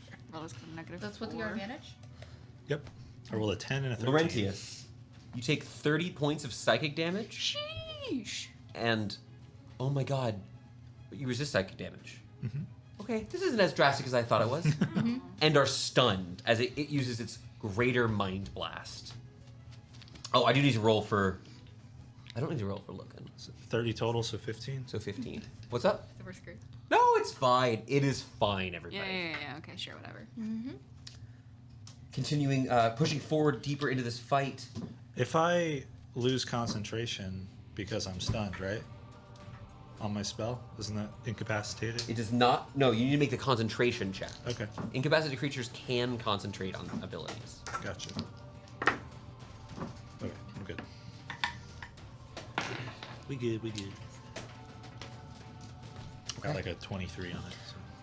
I think that's Thorn, make me an intelligence save with advantage. We're gonna be doing these all night, guys. I'm with you.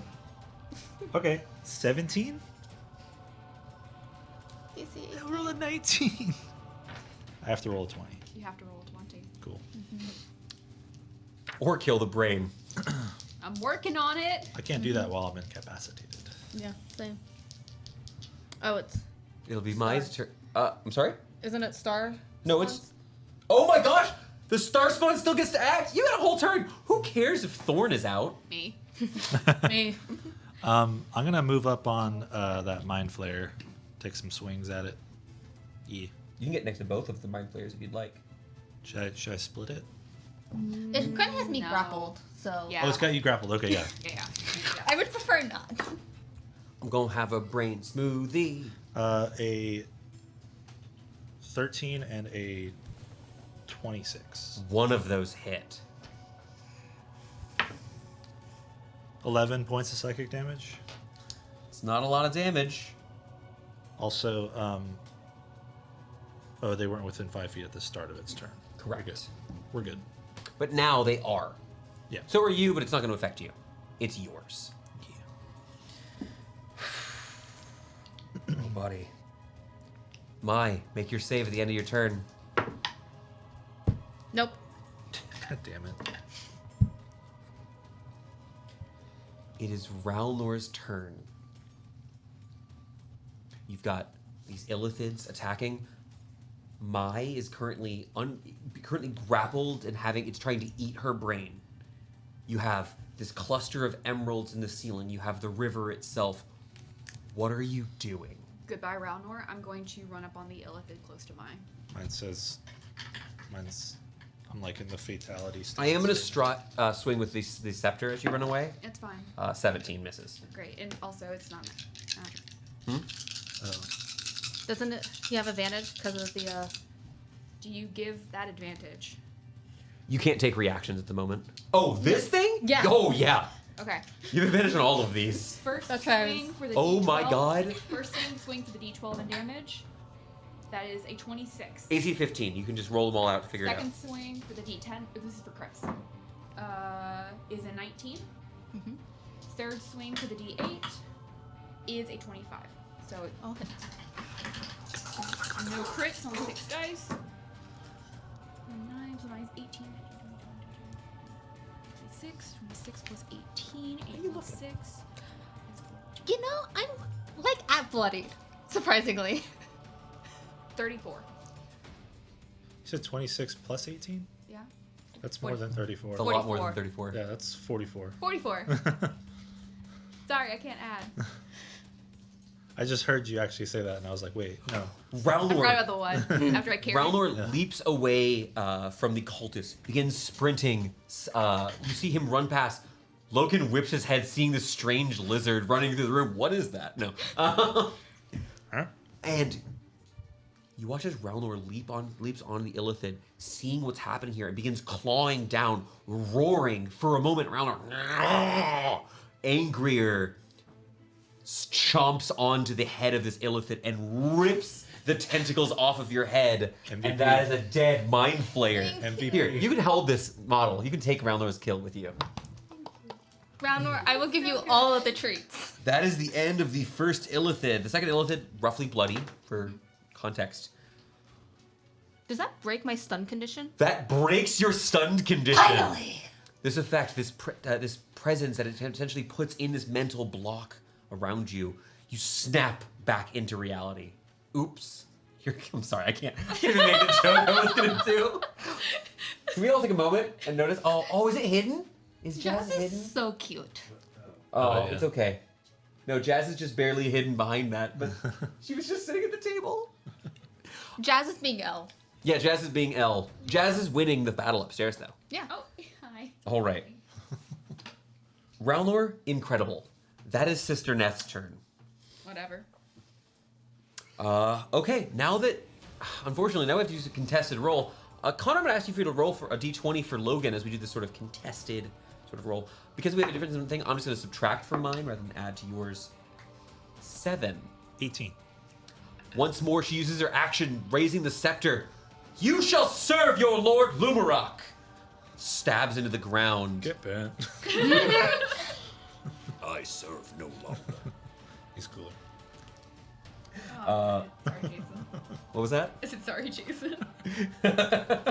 I know there's a conspiracy to kill my dad. Hey, you know. We'll talk about the last time you murdered a friend's father on this well, in this campaign. He was in a our bad fiction. guy. Bad guy. We'll talk about that Spot later. there. Sister Neth uses her action and does not reestablish control over the mage. So that is going to be as meanie. Great. How you looking? I don't care how I look right. I'm not bloodied, but I don't care because I am going to cast a second level spell. It's only a second level spell. That's Logan counterspells it. No. 12 d6 will be coming at you total, hopefully, because I'm going to cast Scorching Ray. Ray. I still have Hex on the brain, so that's an extra 3d6 if I get all of these.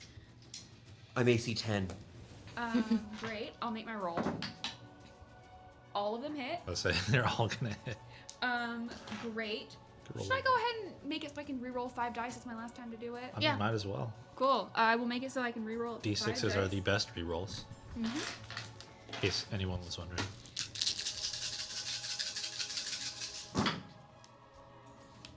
I should reroll 2s.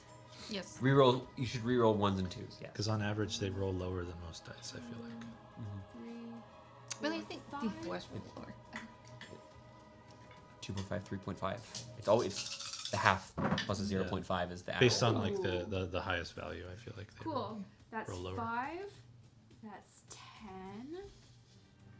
That's 32. That's It's a lot of 6s. yeah. 5, 10, 32 10, 20, 32, plus what? 44, another 12. Yeah, okay. 44. 54.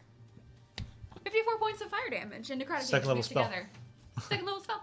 Who is currently stunned by you? Is it you who's stunned by this?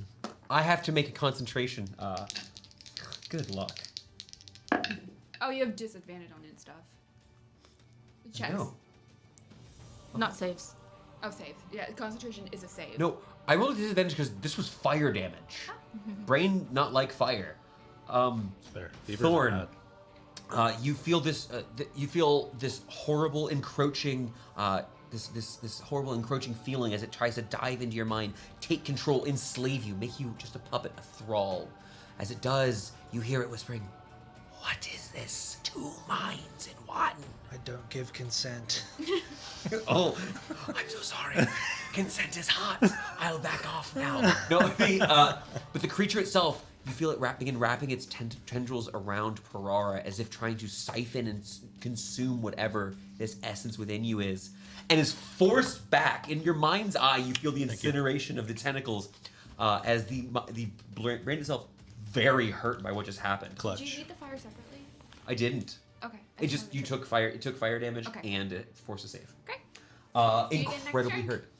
Incredibly hurt by that whipping back. You can see the Illithids freaking out, trying to determine what they should do next. Yes. That was Asmini's turn. It is going to be the River Horror's turn. No crits in there. Okay, no new tentacles do insane. emerge. We're going to do a quick table luck check. Let's see how fast we can bang these out. Number to beat is 7. Oh, I rolled a Ooh, 12. crushed it. Add 10 to that. 16 and 14. 11. 17. I accidentally rolled a d12 for Roundhorn and still beat it with an 11. Nice. I didn't roll for Logan. I was gonna say. Well, Daddy. Logan rolled a 9, so we're fine there. Sister Neth. Goodbye. Bye-bye. You served your master poorly. You watch as one of these tentacles again whips down, this time slashing at Sister Neth. You see this huge cut appear on her face as these apparently razor-sharp tentacles fly through here.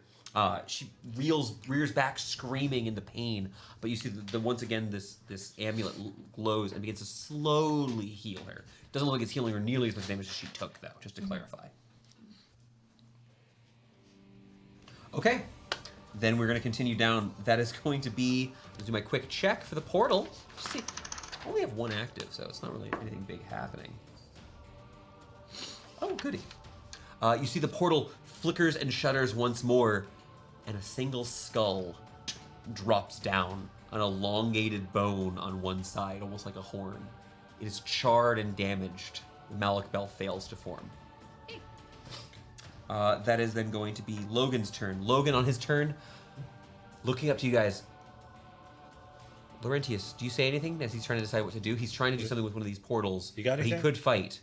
You got anything? How we shut down the portal? He thinks for a moment, and your GM thinks for a moment how to phrase this best. ILL 5. We should be able to isolate the frequencies if we take these in sequence. You see as he gestures around towards these. Quickly, get on the other side and begin. You know the recitation. About that. He looks at you with a bit of confusion. Fine. Fight. And he's gonna begin casting a spell. He's going to cast Haste. Who do I have? What is the range? I can actually move and cast. Yeah. I'm gonna move up and cast. I'll just go ahead and use this one over here instead. gonna cast haste on you, Thorn. Oh shit. Good job. Nice. I Action. am now I'm gonna hit your dad, so concentrating you on have to pause. What was that? I'm gonna hit your dad, so you have to pause. that. All right, Done that that was to me Logan's too many turn. times. Back at the bottom, the illithids that are close here. Hey, buddy. I'm sorry, you did just attack. I keep attacking to brain try a and hit me. whole bunch. Come on. Do I recover? I don't recover. Both the illithid and the brain are going to make a singular tentacle attack. We'll put the big brain on. I'm gonna put Mind Flare, or not Mind Flare. Wow. Mind flare Warding flare. Warding Flare. Yeah. on the brain. Yeah. Cool. Thank you. Brain. I'm not actually too bad off. Ooh, 24 with disadvantage. 24 with disadvantage? That'll hit. Mark me down for a natural 20. Jeez. Raise 17, 19, 20.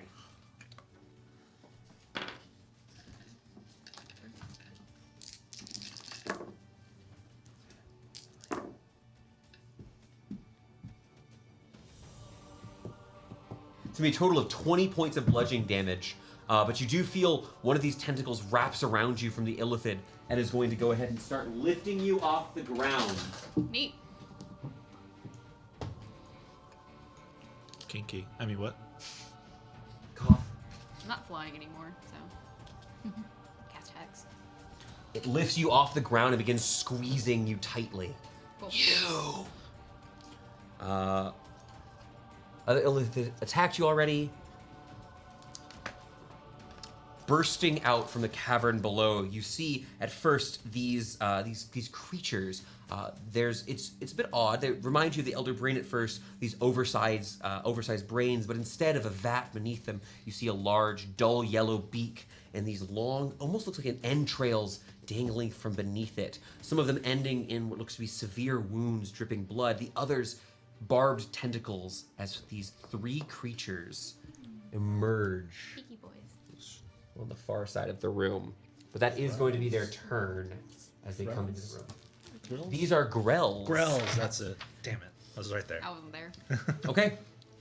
We're going to go ahead and end the illithid's turn here and go to Thorn, then Mai. Thorn, you're fast. Oh, I'm so fast. Remember, you have an extra action which you can use to take. You can make one additional weapon attack. You can dash with it. There's a couple of options you can do. But it's only one extra attack, and it does not allow you to cast a spell with that second action. If I move here, is everything in a 30-foot radius? It looks like it to me. All the enemies? Yeah. Except for the sister Nath, maybe? Except for Sister Nath. Wait, 5, 10, 15, 20, 25, 30. These squares aren't meant to be perfect squares. You're good. Everything's in 30. I'm going to cast Destructive Wave. Nice. Best spell. Okay. I need con saves. All right. I'm going to...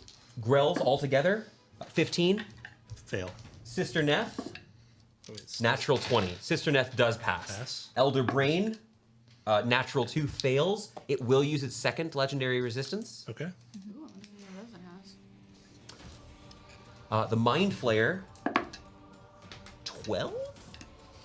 Plus my modifier. Doesn't matter. Come on. Cool. Fail. Fail. Pass. Pass. This was like half and pass. They do. Yeah. It's all thunder damage. Amazing. Yes, this is your special destructive. Wow, I wish I had rerolls. For a brief moment, you find yourself... Really Thorn, bad. you find yourself standing atop a mountain, roaring, yelling your name into the heavens, this flash of Parara, 6. radiating thunder damage from you. What is that? 17. Only 17 points of thunder damage. I rolled. All of the grells are twos. instantly bloodied, and this Mind Flayer is on death's door. I rolled 1s and 2s. And then I still have an action.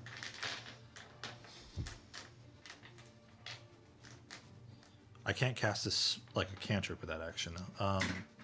No, you can make an attack, though. Go run up and You also have double movement speed right now. Yeah, you can Oh yeah, I go. forgot about Run that. back to the illithid. Yeah, I'm gonna go There's attack a the sniffle illithid. bim by him too, but he doesn't really. There's also a Sniffle Bim if you'd rather stab I'll the attack. Sniffle Bim. I'll attack the illithid. I'll swing my I'm over sword. the air. Cool. I'm in a little bit of a spot. All right, you sprint over to this illithid who's injured. You can see that he's got some of his tentacles have been shattered. His armor, once gleaming with rubies, is now damaged. 29 to hit. 29 does hit. Stab down on this illithid, man. 11 points of slashing damage. 11 points of slashing damage. Let me just double check.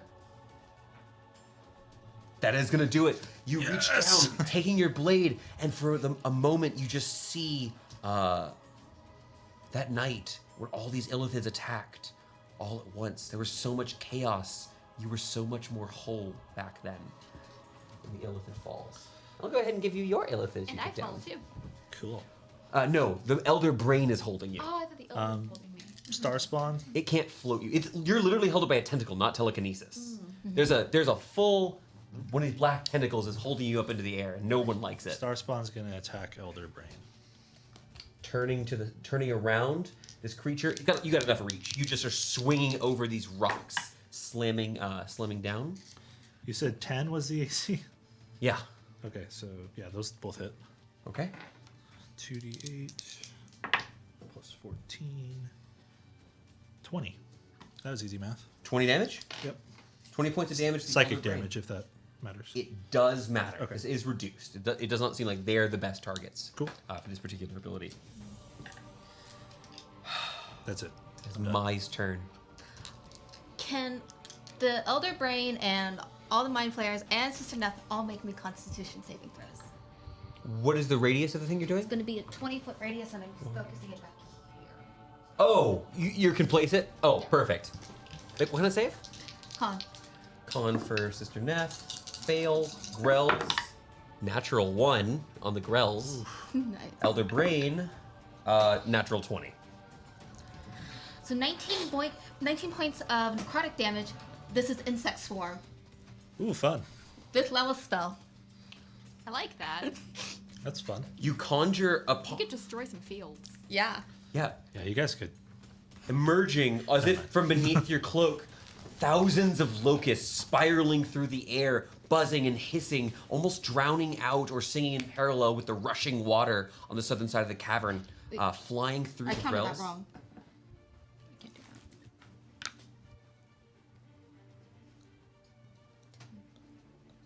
23, sorry. Oh, that's more. Great, 23 points of damage. So now these are slightly larger locusts flying through the area who begin gnawing on the grells, who cry out in pain. The grells go like next. This is painful. Okay, yeah. Dealing with the reinforcements immediately, you do see that they both look quite hurt from that, though Sister Neth is still on her last legs. It looks like whatever healing she has kept her alive so far. The Elder Brain as well, a little bit hurt by that. Should be 11 points of damage if I succeeded. 23 half, 22 and a half, round down. Cool. Okay.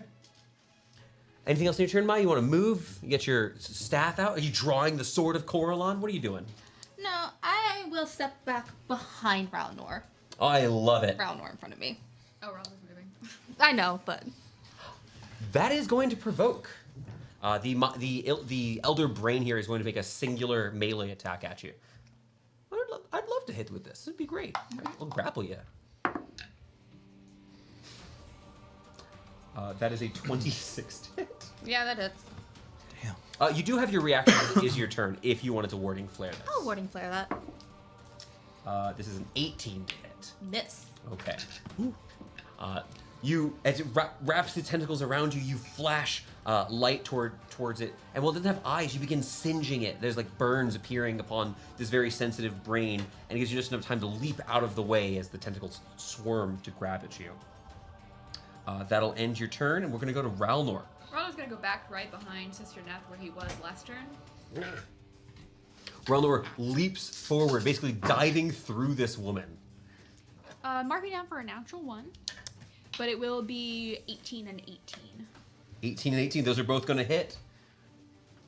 23 points of damage. Describe to me what happens. Ronald just chomps and shakes. That's terrifying. Yeah. There's a moment where Ralnor stops being... There's no cute in this moment. Oh, there's no cute. Ralnor leaps up, and the beast within awakens. Taking his claws, sinking deep, he grabs this cultist and begins shaking her. You watch the life fade from the cultist, the scepter cast to the side, ting, ting, ting, falling to the ground. The blade itself is here, and the light of the this amulet, the mark of the phoenix, dims to nothing as her life fades away. But yeah, Ralnor was not cute in that moment. This is not a cute Ralnor encounter. drops her and lifts his head, blood dripping down from his jaws on the side, ready to fight. It was his, yeah, his chomp and his horn attack were the successes here. So, We're fine. As he leaves her unconscious and dying, we will then proceed to Sister Neth's turn. It's one failed death save. Is Meanie Callister. I'm going to cast Scorching Ray on the brain. Okay. Let me check something real quick. I got hit twice last turn. Let me make sure my hex is still there.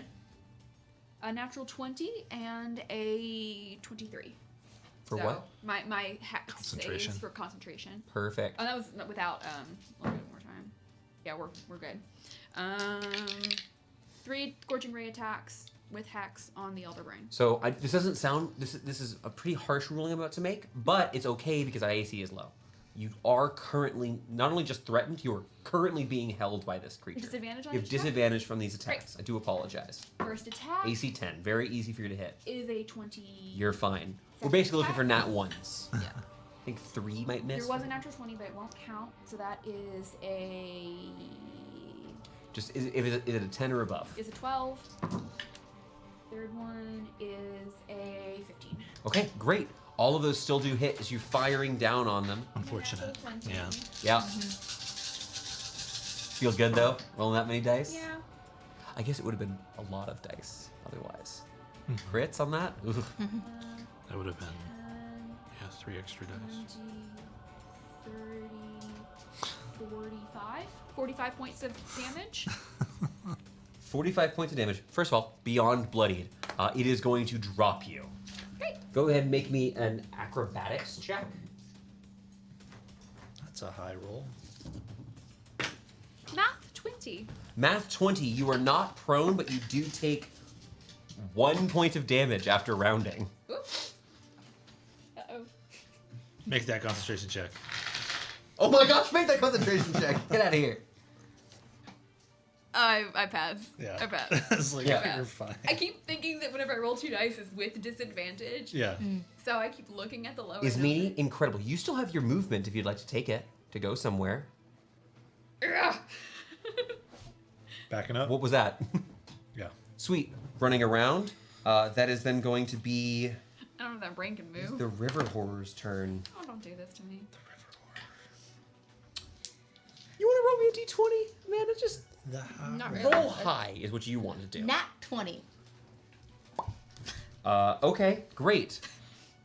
Once at this point, you do see that that tentacle recedes within, and suddenly you start hearing bang, bang, bang, bang as more strikes are being made. Some creature from above is using its turn, trying to destroy the ceiling, the riverbed above you. All right. Shit. I'm out of Scorching Rays. Unless I cast a 6th level It's Scorching. gonna be Logan's turn. There's not He's going to use his action.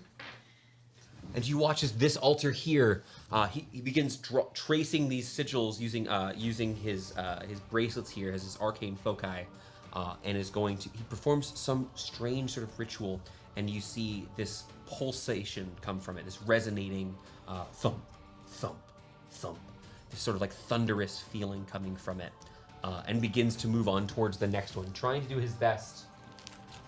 But struggling. You can see as he's doing this, being close to it, looks like it's causing him some sort of harm. And that's going to be it for his turn for Logan. It's going to be the Mind Flayers. Oh, wait. What's wrong, buddy? There's no more mind flayers. No, sorry. The Mind Flayers is what I'm calling this, the turn Oh, of them. gotcha. I do have a Deep Gnome, and I'm going to attack with the Deep Gnome. And I'm going to go after the Wizard. Makes sense.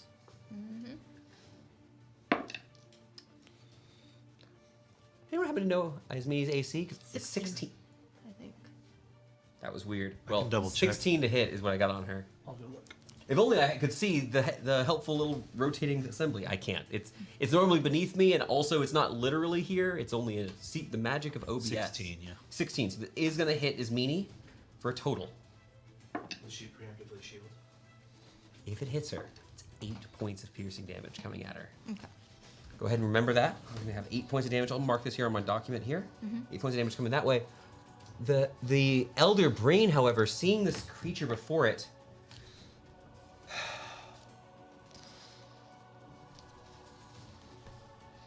sometimes you look at a stat block and you think, how good is it killing? Running, famously bad, actually. I have a 5-foot movement speed, in case you guys were curious. I am a brain with tentacles. You watch as this creature is going to use the Elder Brain uses its action to reach out with one of the tentacles towards the rift. And you see it begins its siphoning process once more. As it does, you watch as the rift destabilizes somewhat, opening. 2 things, Victoria. I took it.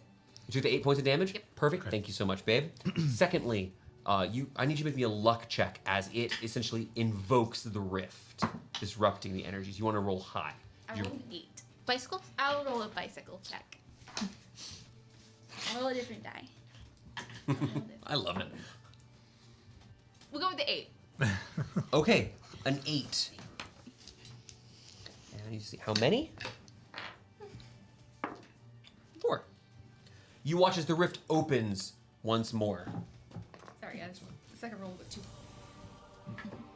Emerging from it, you see these Oh, no. lumps of flesh that begin to coalesce into these horrifying little creatures. Purple-black skin, although upon closer inspection, it's bruised flesh all over their body. Dimly glowing red eyes as these fiends emerge, cackling under their breath, ready to fight. Continue on. This was, I'm so Wait, sorry. at the end of its turn?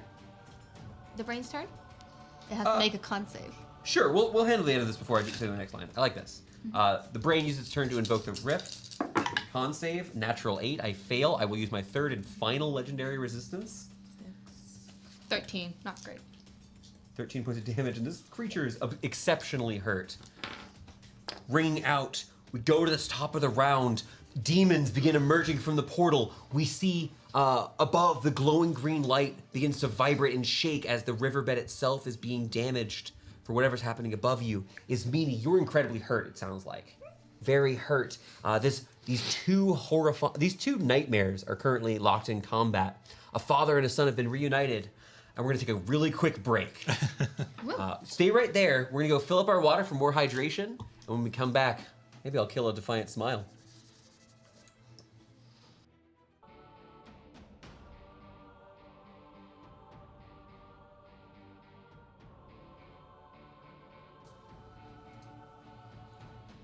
All right, everybody. Let's jump right back into the action. We're going to go to the top of the round. Thorn. These strange fiends have begun emerging from the rift, cackling in there with their injured flesh. Looks like there's about these small groups of them. They're larger than gnomes, mostly in width. Like these guys still stand between 2 and 3.5 feet tall, but are muscular. These guys look like they're heavy, dense sort of creatures. What do you want to do? I want to run up to Ismini I got you. with my super speed right now. You're so fast. I'm going to give you my greater potion of healing. Okay. If you'd like to use your haste action to Yeah. administer it, you can use it. How many d4s do I need? 44 plus 4. Okay, this is the medium one. Now. Yes. 4, 5, 6, 12, 16. Thank you. 16 healing. That's major. Yeah, right now it's major. You quickly pop this open, you. walk over, administer some healing to her. Then what? I'm not And I'm going to swing at the little shit in front of her. Absolutely, you got your attack. I like it. Booming Blade.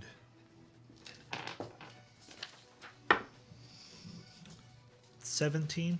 17 is going to hit. Go ahead and roll that damage, but I don't think you'll even need... Plus 11 is so good. Nice. It's a lot of damage. A lot of damage? Yeah. All right, as you strike down against this person with like 6 health left, you strike down against this deep gnome, and as you do, there's almost a sense of as you sink your blade into his shoulder, there's almost a sense of relief on his face as the thrall of an illithid is slain. All right, you still have oodles of movement, some would say, and then you have the aberration. Yeah, I'll move up to try to get closer to like what's going on over here. I'll let you do your dad. Okay, cool. And then, Star Spawn. Okay. Starspawn, what's he doing? More swings at the Elder Brain. Yeah. Yeah. Elder Brain's looking incredibly hurt. It's not super effective, but it's damage, and damage is damage. 20 is the lowest roll. AC 10.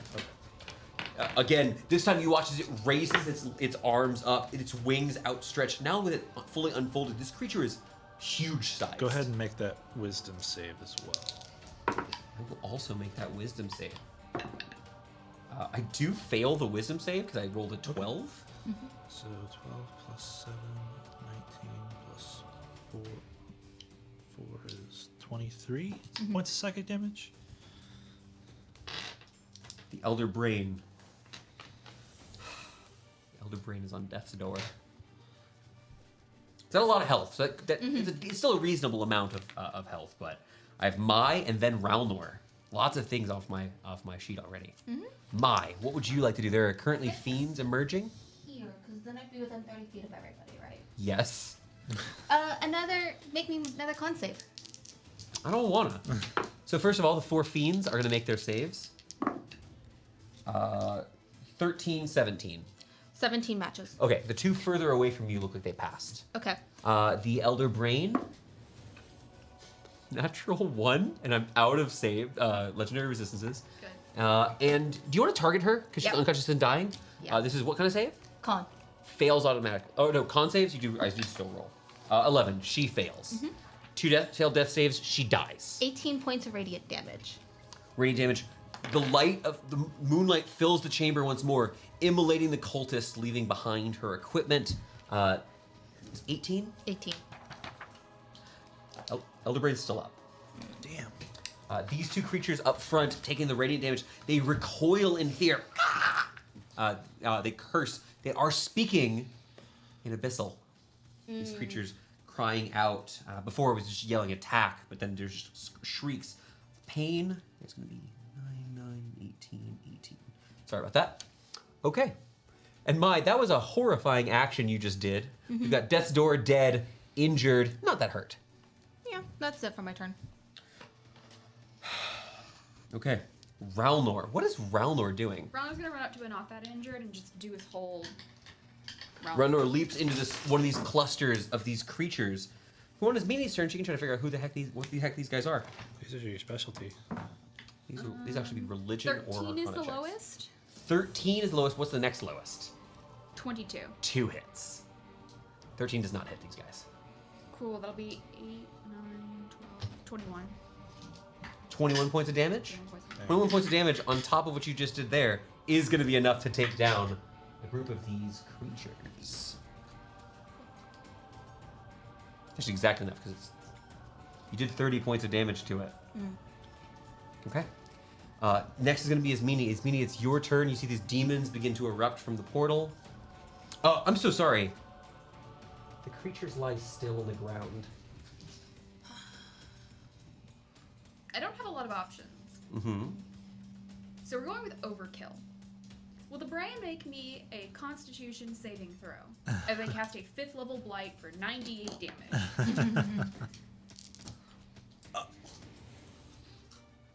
Should I give him disadvantage or just save it for our lives? Save it for our lives. I fail. Oh, not great at all. 8, 10. This is your brain on drugs. My brain is currently being blighted by drugs. It's a direct brain, and all she did was throw some toxic wastewater on it, and it just kills the brain. It is only 26 points of damage. 26 points of damage. You reach forward, and it's almost as if time slows. This creature hissing in your mind, begging, pleading, flashes of its hopes. You see the cavern torn apart. The creatures let loose as it consumed the rift and retreated away. Fear. And then silence. As the brain itself collapses, falling into pieces, falling into its pool. You wouldn't be able to see too well from here, but you see some of those creatures begin to float harmlessly to the top of the pool of water. As the Elder Brain is defeated. Do you want this miniature too? Here you go. It's gross. I have been busy. You got a collection over there. Yeah, I've been a little busy. Then I'm gonna move. Maya, I'm sorry I didn't hand you the piles of tiny people you've dealt with, because there's a lot of, because there's so many Yeah, of but say you them. killed like all the cultists. This one feels Also, good. technically, oh, here's you take Sister Nesh. Let's you go. all. This was what, Victoria? This feels good. It's grotesque, isn't it? This feels really You good. killed a giant thing of bubblegum. Yeah. No, no. All right. That was the end of my turn. I'm sorry. Ralnor went, Ismini went, River Horror.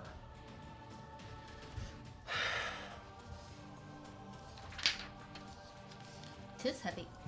Got some weight to it. I did about Not anymore though, because it's like super dehydrated from all the plate.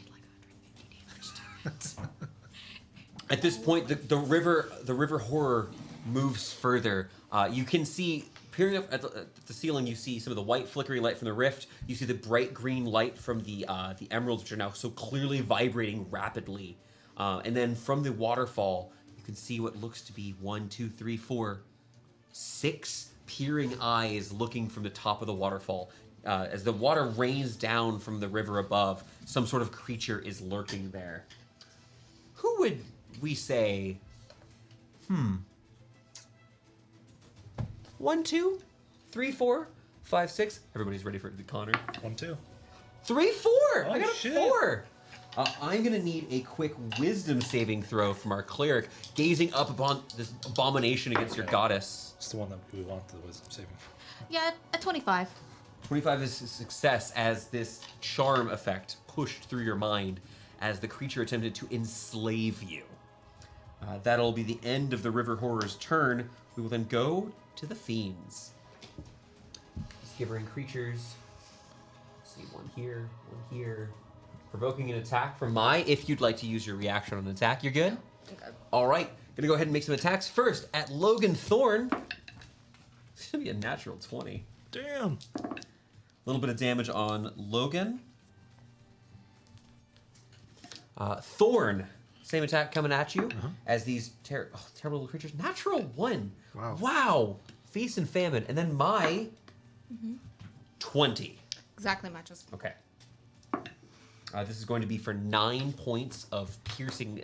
It's actually piercing damage. These guys are essentially clawing and biting at you with their flesh. They don't seem to have weapons. These are these sort of vaguely humanoid, fleshy constructs covered in deep purple bruising covering their body.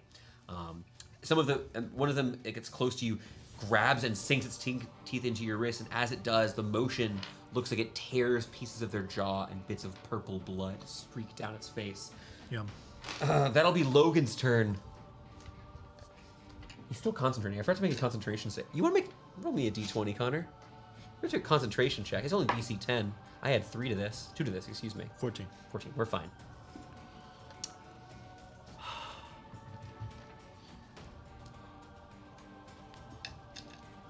Logan Thorn's gonna try this once more.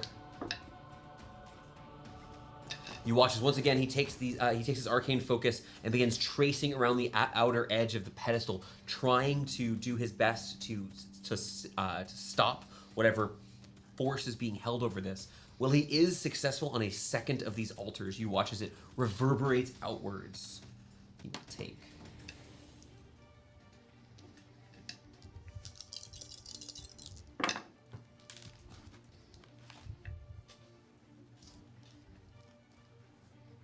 You watch as this thunderous push back on him as he is struck once more by these pedestals.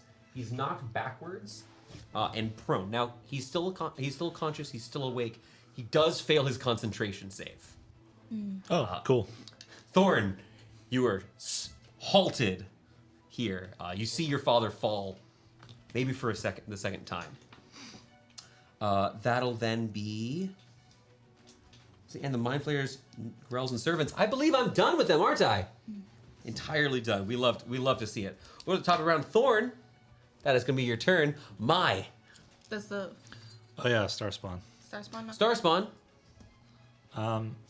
Star Spawn's gonna go here and take care of this guy.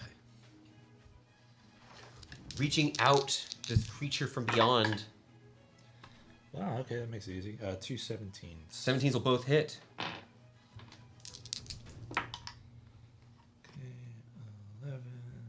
Plus 25. 25 points of damage is going to be enough damage to do against the other. This one. Oh, this one here was one of the injured ones. This one's super is defeated. Psychic damage. If that matters. It doesn't matter. Though that seems like that damage goes through just fine. Cool. These are not creatures of the far realm, as far as you can tell. Is Meanie what you got?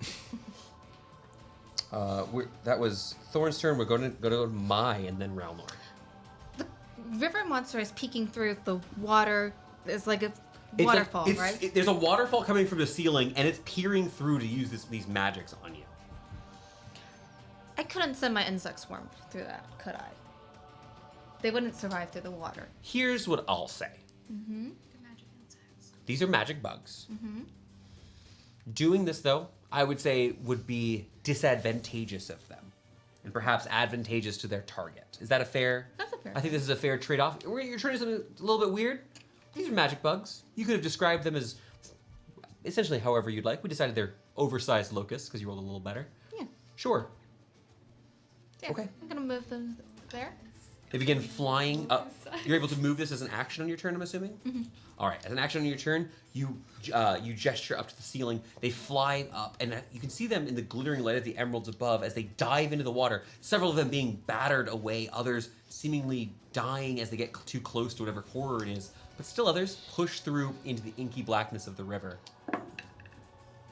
This is going to be above a 20 for my save, so I'll take a half of this. It's hard to tell from looking through the darkness. 29 points. 29, hard to tell how much this worked. You're talking about bugs attacking some sort of arbitrarily large creature outside. And then as a bonus action, I'm gonna cast Mass Healing Word. It's Meanie, Thorn, Logan, myself, Ralnor. Wow. Great. Wow. For 12 points of healing. Nice. 12 points of healing. guys have tripled Logan my looks a lot healthier. Yeah, you guys have tripled my He health. was not at full health when this battle starts. Crazy enough. I'm almost back to where I was when I'm the battle almost started. topped off. That'll then be Ralnor's turn. Ralnor, seeing on these creatures here, he just killed one of them. Do you want to just run to the next one? Yeah, whatever. Let's go, Ralnor. Kill. Kill my science Kill, rip, and tear. guy. 23, 23, 27 for...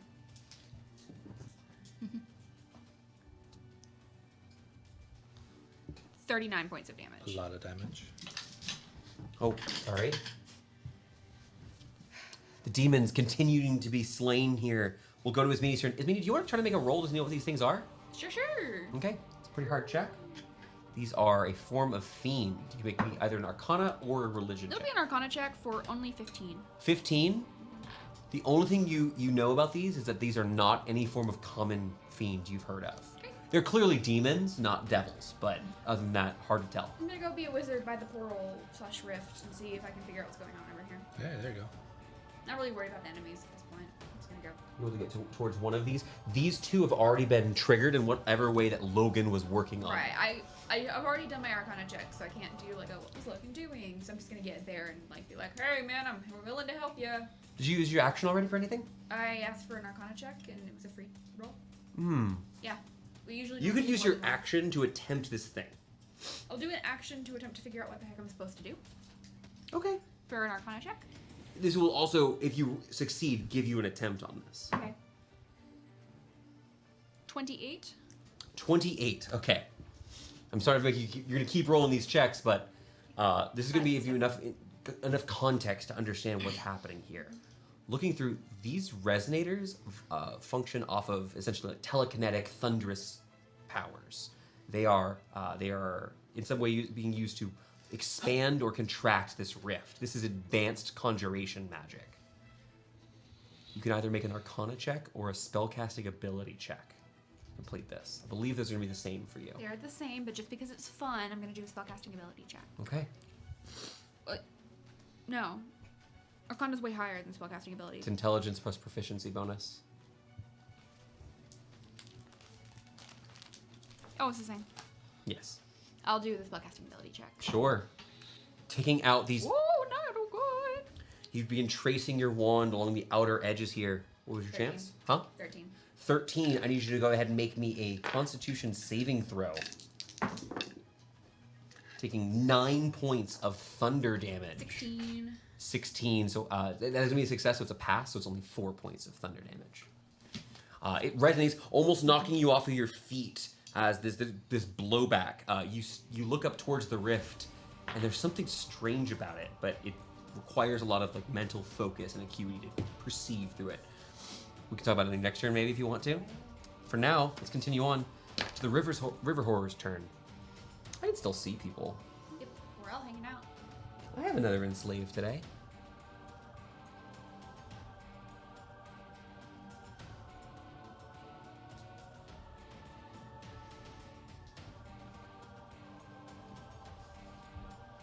Yeah, that's what I'll do.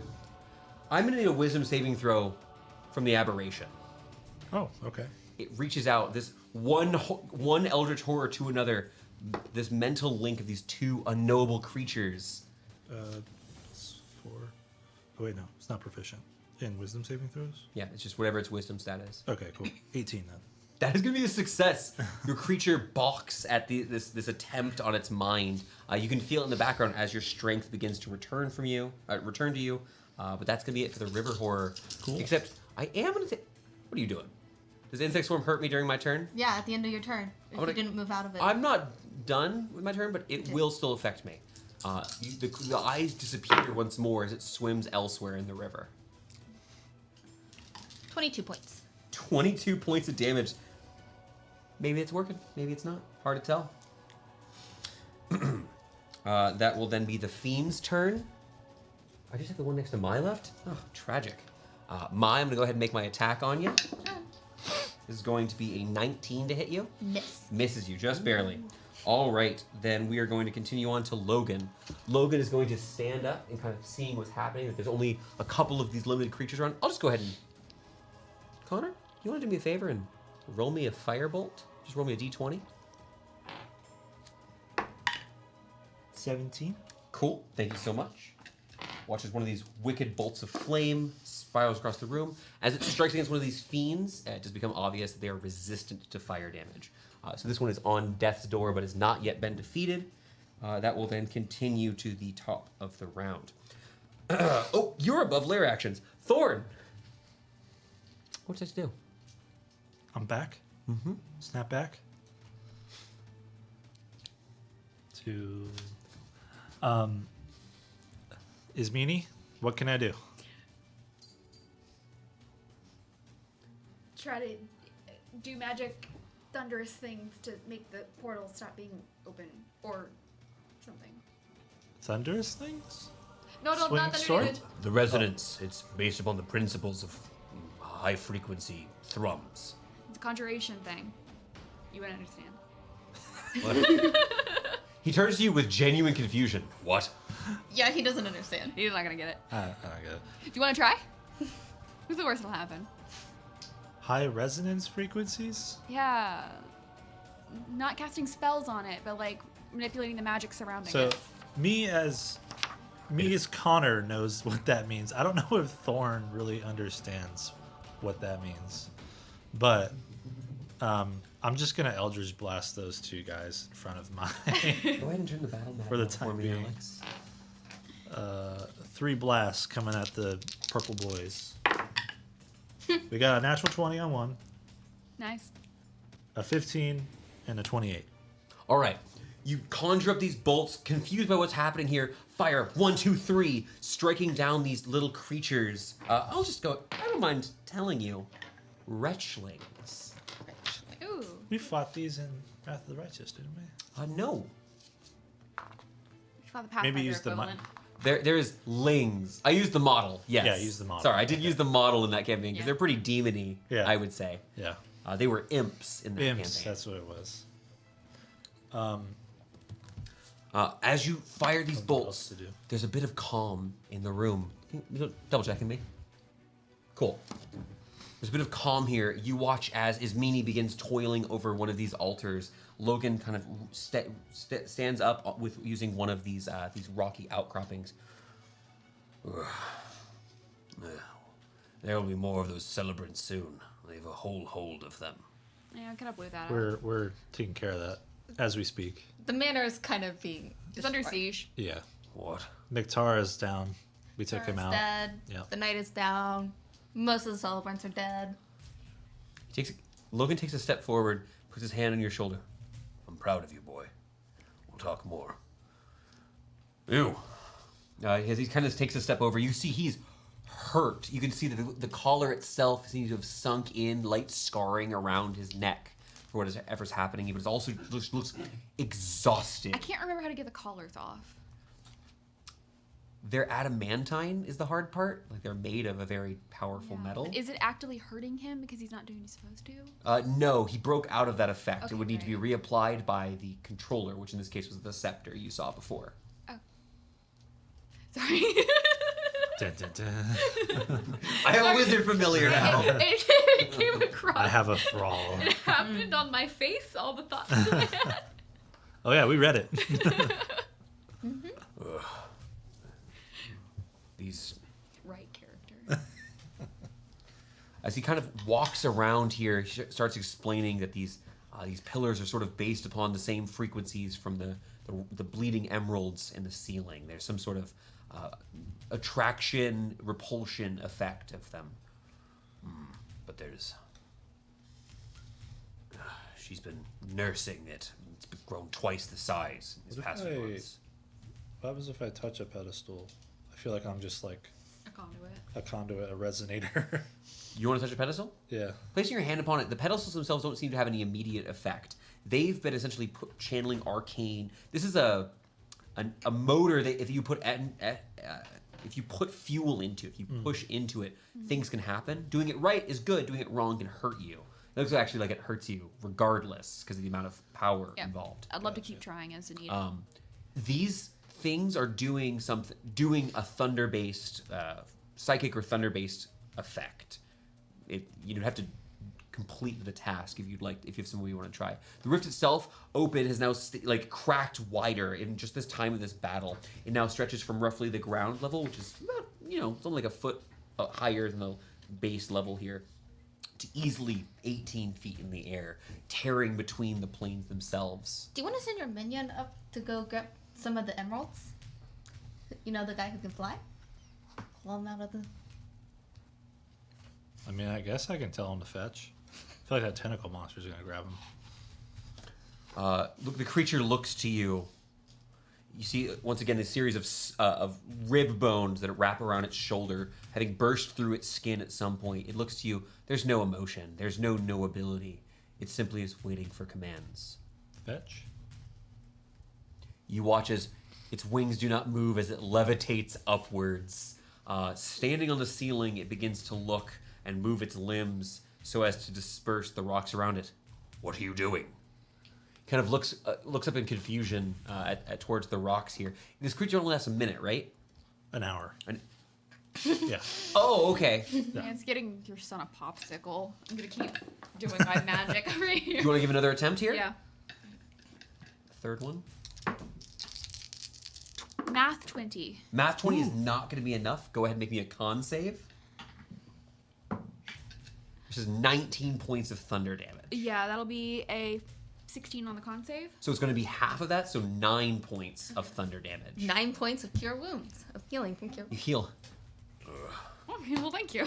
Keeping me topped up. We've not Yeah. much time. I'm good right now, by the way. Just so you know. Okay. He kind of comes up a little bit closer, begins looking. And, over the next, I'd say 30 seconds to a minute, you kind of confer, looking at the frequency, trying to study this, so he can provide you with the help action on your next attempt. During this time, Connor, you want to think of a real quick luck check? 16. 16. Crack. 1. Crack a second time. Crack a third time. 3 more of these holes appear in the ceiling. More trails of water appearing. Now, some of these miniature rivers, almost like a foot wide, run through the cavern itself. They haven't quite dispersed, but they are roughly centralized over you. They've been kind of cracking in the space just to the south of where the rift is. The emerald itself is still further north of that. Looks like whatever that creature is still trying to break the ceiling. Ismini, I'll give you another chance this time with the help action here. Can I see the creature? The creature itself, no. You do not have line of sight of the creature. Great. Okay. How It is in long? a river up above. Yep. two of you standing together, he's going to do his best, trying to help you as best Use your he can. bicycle. You have another bicycle. If you want to use it now. Yes. Okay. I think it's worth it. Nope. 18. 18's not going to do it. I need you to make me a con save. 10 or 11. That is going to be a fail. It's going to be 25 points of thunder damage as you're struck back. Logan Thorne is also going to take half of that. 9 more points of healing for Ismail. Logan looks exhausted and he's like sits down for a moment. I'm sorry. I mean, I can't figure this out. As he's standing there, we have to vibrate the rift at the right frequency. His folds, it's similar to what you'd see in a dimensional space. Okay. It's just much harder to manipulate from this side. I have the Atlas of Endless Horizons, and it is a conjuration book first and foremost, so I'm now like... You're studying your notes, doing what Can you I can here. touch Shattering Edge? Maybe that's the right frequency. It puts off a hum to one of the pillars. You hold this blade in your hand with one of the. It's as a reminder, embedded within it is one of those bleeding emeralds. It's an old weapon. You hold it in your hands. What do you do with it? Is what I want to know. Because Just as a reminder, these altars. He has explained at this point. He built the altars. just trying to see if maybe if I touch it because it's Vibrating. that maybe. What are it you will- touching?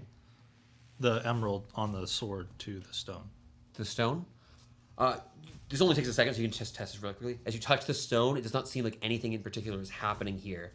This machine itself creates resonance by using arcane power. Okay. It doesn't cost you any resources. You hold Shattering Edge. Nothing's still happening from here. Okay.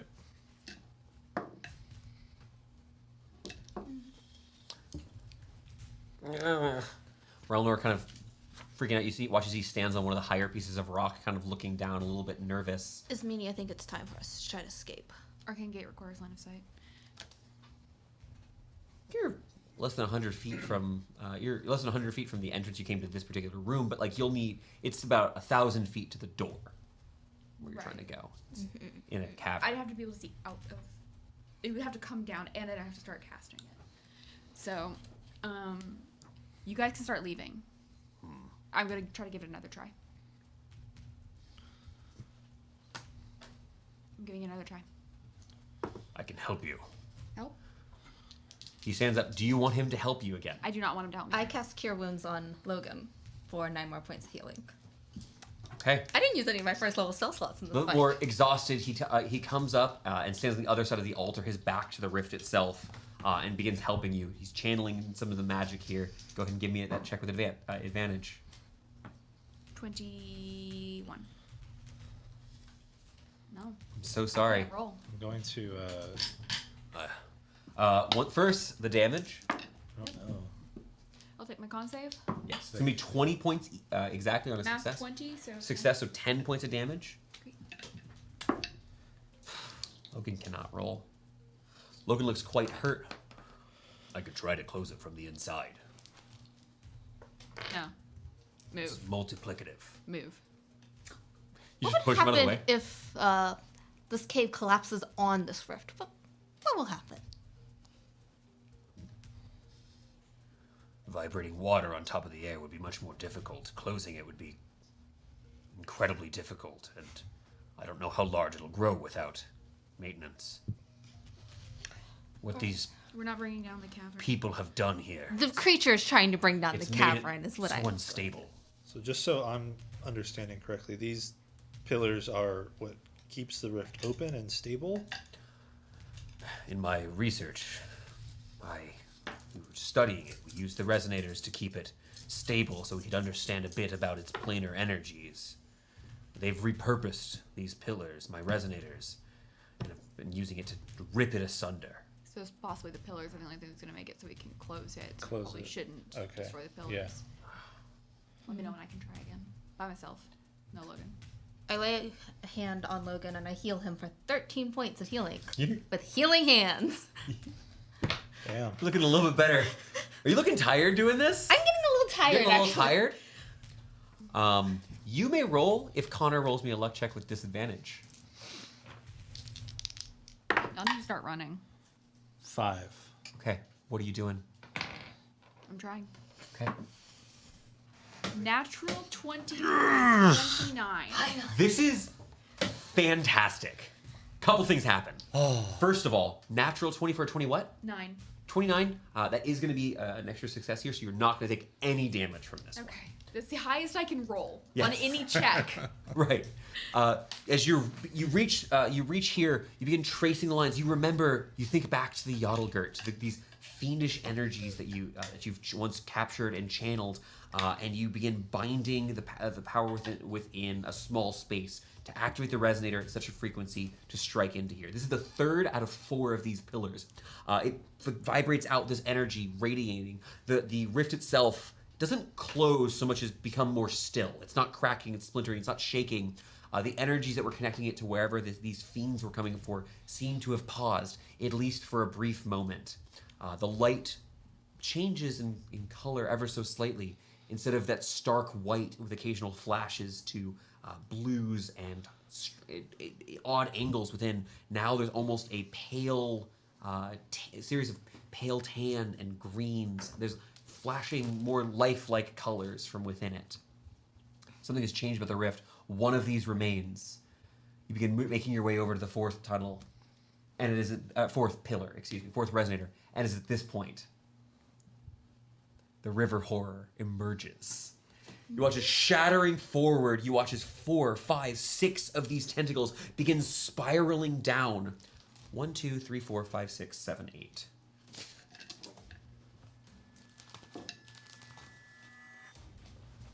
You watch as spiraling down these limbs begin to descend around your father.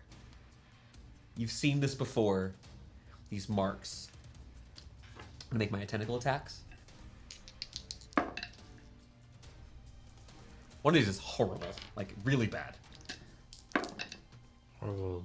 One of these I rolled an 8. Oh. Put me down for a natural 20.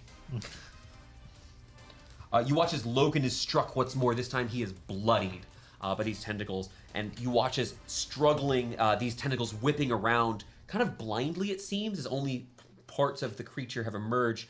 The water from the river flooding down, covering the southern portion of the canyon, the cavern that you're in, but it looks like it's slowly beginning to fill the room itself. The creature looks like a mass of wriggling limbs, tentacles, dozens of eyes poking out from different sections of the ceiling as the river's pouring down. Horrible.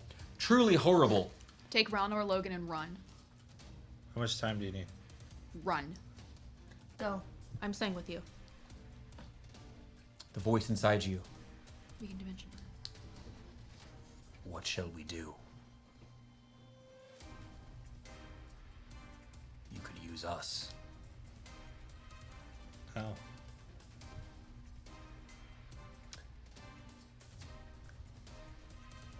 With the crash in the ceiling, I wouldn't say a visual indication rather than an answer itself. Maybe it's a response to your question. Maybe it's a coincidence. This creature crashes through the ceiling. You watch as a single emerald gem flies through towards the rift.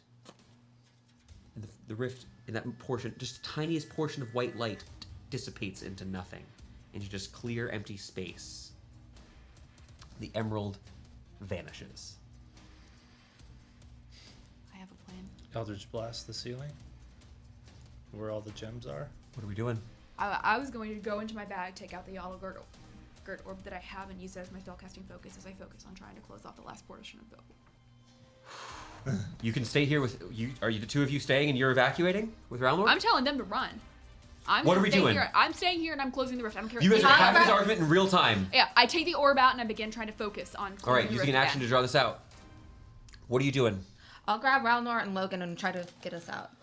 I'm sure. All right, I'm gonna you try are to much break- stronger than Logan, who's exhausted. He begins pulling back. You hear him calling out to his son, and you begin rushing towards the exit as the water level begins filling up in the room here. It's difficult terrain pushing through some of these spouts. You watch as further both east and west, more of the ceiling cracks as the river begins pouring down below. It is now the two of you are standing here. You can see your friend disappearing into the darkness. You can still see her because of dark vision, but it gets dimmer over there. Yeah. I want to see if I can shake more of those gems loose. And I'm doing my business. Okay. You're going through here. You would have advantage on this save. I would let you know that you do have expertise on this check as well. It's a much easier check than it would be. Taking the question before you roll these dice. This will use your Yodelgurt. We have to close the rift. Okay. I'm a McAllister. I'll always find more. This is what these orbs are for. Pulling out this silvered orb with your family lineage on it, you place it on the center, cracking the stonework in the resonator itself, and begin tracing your wand along the outside using this fell power here. Make your roll. Don't tell me what it is yet. Thorn, what are you doing? Only thing I can think of to shake them loose is to shoot them. I'm gonna Eldritch Blast the gems, see if I can shake them loose. Reaching up, you take a few shots, firing once, twice, a third time. Your mind. Use your mind. And you want to make me? Sorry. Would you like to tell? He's reaching out. He's asking for a shove. Yeah, shove. All right. Go ahead and make your attack rolls. And for one of these, you make it with advantage for that time where you're using your telekinetic powers into this. Good thing.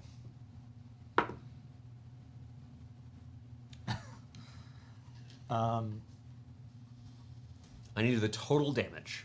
Well, I'm rolling the attack rolls, right? Mhm. Okay, so 13 is the lowest. Okay. And then I'll roll my damage. No crits. No crits. No crap.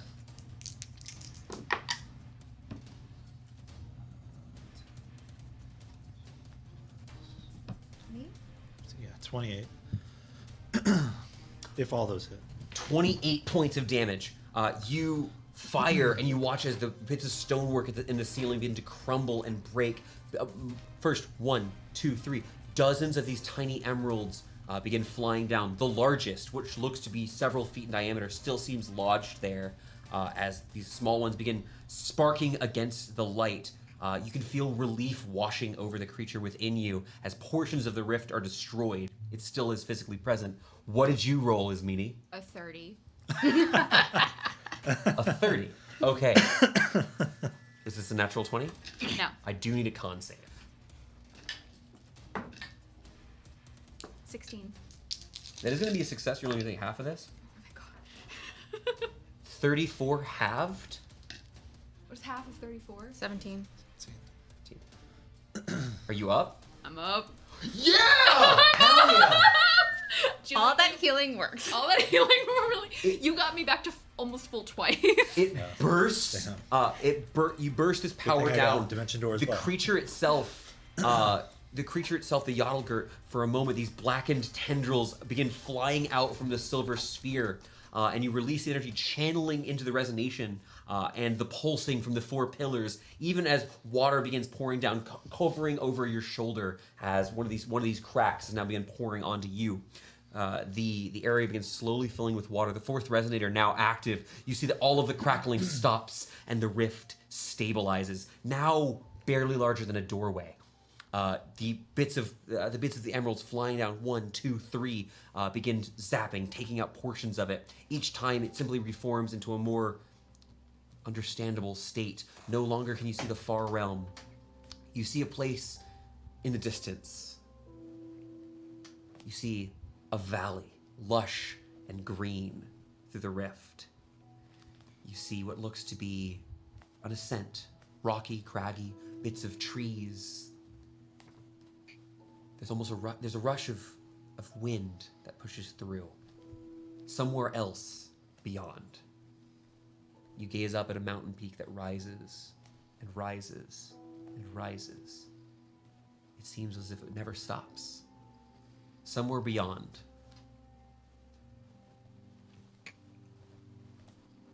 The voice inside of you says one word. Home. I pull it down. Big stone. Ismini, this place stable now, because you felt this. You felt the pulsations as this rift was ready to tear open. Whatever, get back to those fiends it was trying to get to. as you reach up, pulling down this emerald that once slammed into your city, pulling this from the ceiling. Go ahead and be a charisma check with advantage. This is just your real raw spellcasting ability here. As you're trying to shove this down, is meaning you're hold everything you're taking here is just to keep this thing in place, to stop it 19. growing. 19.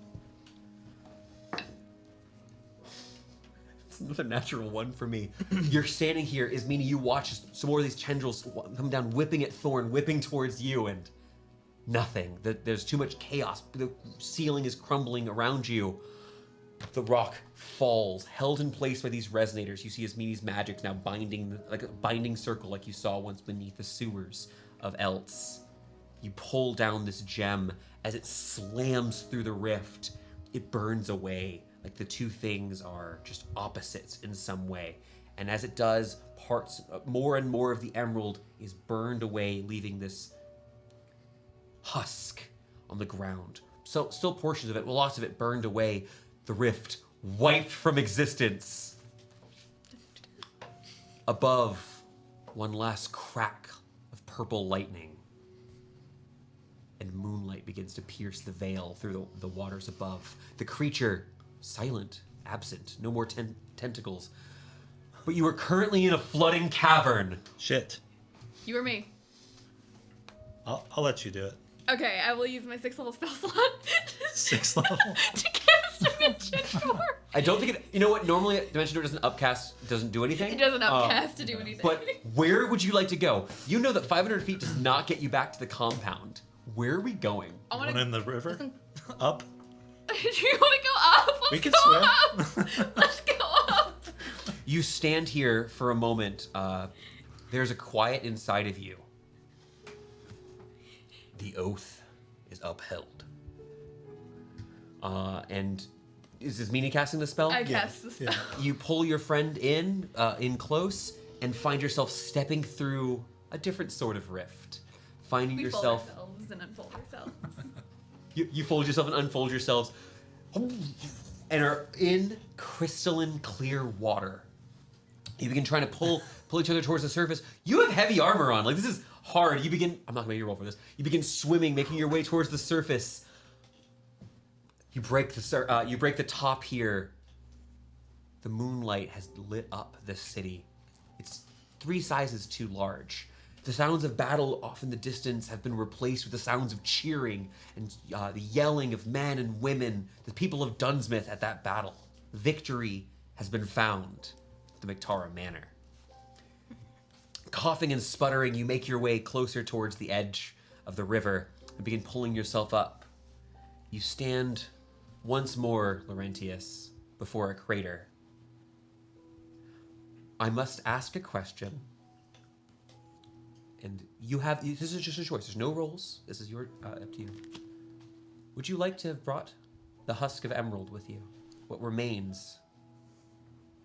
The piece itself, probably about this large, mostly circular, with a huge carve out, almost Pac-Man-esque. It's damaged and burned. I think it'll stay down there. That's where it belongs. It closed the rift, saved Dunnsmouth. I think that's where it'll remain.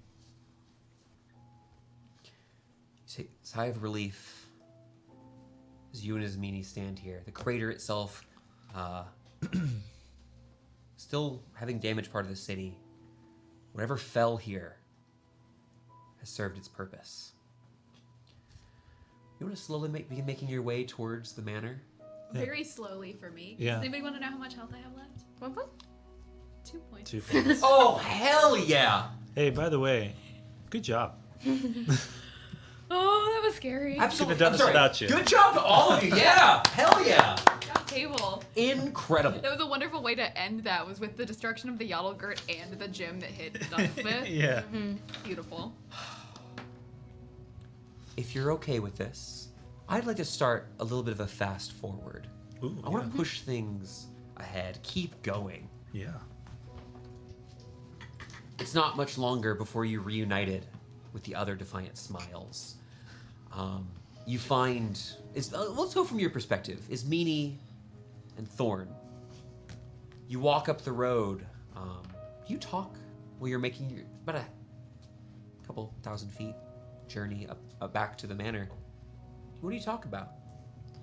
I think I just thank you for everything you've done to help, save this city. Thanks for helping keep us alive. It's the least we could do. Yeah. That was crazy. Yeah. I had one of those guys helping us out. Noodle face? What do you mean? The star spawn. Our star Oh, spawn. Isn't Yeah. it still around? He's No. He's gone. The creature itself, you've lost concentration, Yeah. and then some. Yeah, that was interesting. Yeah. It was on our side, so I'm not gonna completely lose my mind about it. Yeah. But that was weird. Kind of cute. Like in an ugly way. So Yeah. it wraps around, so ugly it's cute. Yeah. Hey. Impressed. It's a lot more quiet You destroyed the emeralds. in here. Oh. Yeah. Relaxed. Calm. Thank her for me. Thank you. Thank you. You push through. A bit of warmth, something you've lacked for your couple of weeks here in Dunnsmouth. Until you see the city, the gate to the manor. This massive hole blown out. There's no gate really. The hole in the wall that is left after the bomb cart last session. There you see a few things. I think that in the background of this, you see Mai walking around the injured, already treating wounds. You see Ralnor standing vigil, one of his paws pulled up, pointing, as Ismini and Thorn make their way up the curved drive that leads to Matara Manor. And soaked in blood on one side, you see like a cut on near the top of Elle's forehead. Just breathing heavily, rapier in hand. Just Elle, exhausted, beaming. A few moments later, a red-headed woman steps to Elle's side. The battle is won. Why are you so wet? We came through the river. Yeah. Didn't want to be stinky. We went back up, You're a very sweet man. And she looks at you expectantly. I give her a big smack on the mouth. Big old I slap her sloppy, across her sloppy painted wet face. kiss. Oh! Yeah. She is covered in mud and smoke and ash. You have brain goo from the elder brain. You swam in the water that could not have been clean. Like, it's not drinkable. You kiss Fiona here, standing as the moon shines in the background. You hear some there's some warmth here, some muttering from those folks. A couple hours pass. Your wounds begin to be bandaged. Some of these the resistance, the packs, force you to sit down, force you to take a break as best they can. These people are not beyond you. They can't truly stop you from doing what you want. You're given a report by dawn. Some of the prisoners have escaped. One of the members of the resistance explains. They fled the courtyard and making their way through the city. We've sent the scouts who are still at fighting strength to seek out what few celebrants have made it through, but it couldn't have been. It was a meager number. Mostly mercenaries, the sellswords who Barris had. I'm to understand that he's dead. Yep. Yeah. We had a strange thing come by. The drow, a couple of them stopped by. They're waiting outside the library. We're back at the Harrison Library in this aftermath here. They're not hostile, though I did spy a few archers among their ranks in the rooftops around. They want to talk to you.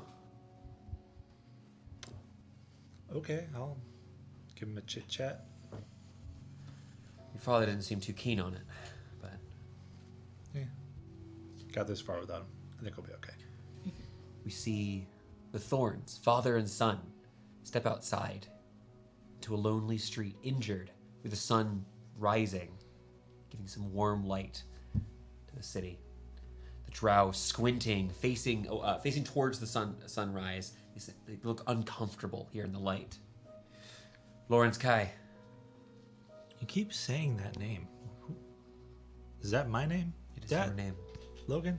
Dad? Does that sound familiar? It is one of the names you were given. Okay.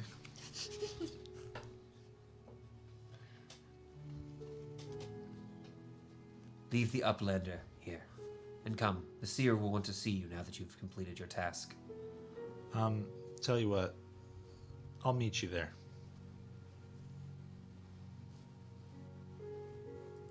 You will come to the city. She will be disappointed, but I will pass along these words. Yeah. Just pass along the directions. I'll see them there. Drop a pin. Let's continue jumping along. You choose not to leave Logan, but to stay with him, to not go to the city yet.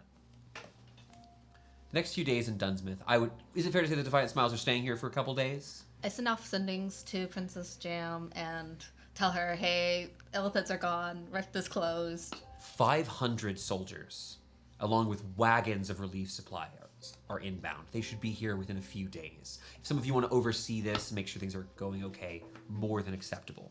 We're going to keep on pushing. Staying in the city, you begin helping with the restoration efforts, dealing with what you can with the bodies of the celebrants who fell, comforting those who've lost so much, trying to continue to be this beacon of light.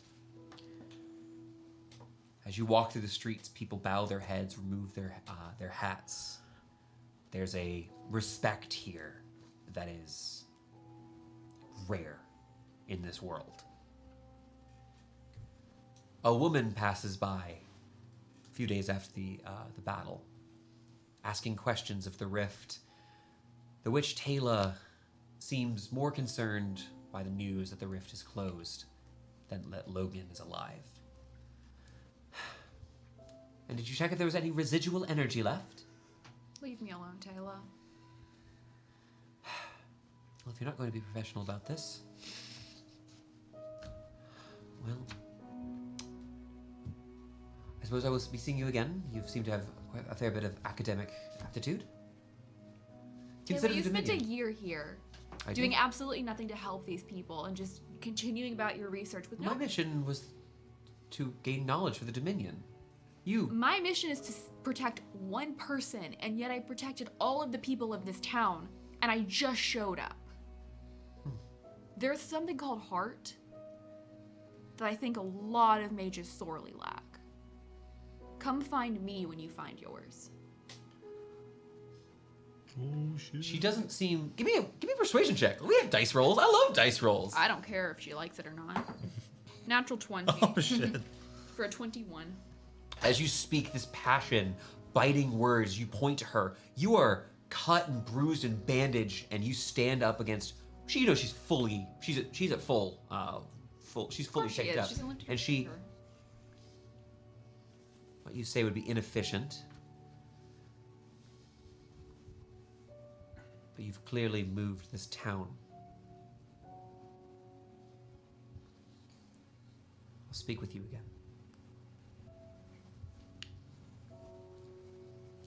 The coming weeks are busy. Now, Laurentius, I must ask, when the Defiant Smiles return home, when the wagons arrive with the relief supplies, when workers and soldiers to protect the city come, when people are as efforts are made to clear out the forest of any remaining celebrants and sellswords, we have hundreds of these men and women in chains for trial for what they've done to this city. Notes are taken, research is done. A few of the wizards from some of the academies of Elts are sent up to study, to understand what happened here, to put in place wards to detect and protect against whatever was happening here in the future. Eventually, the Defiant Smiles will return to Elts here. I would say within 2 weeks. Is that fair? Do you go back for now? Yeah, it's my home away from home. Okay. We're gonna jump to that bridge.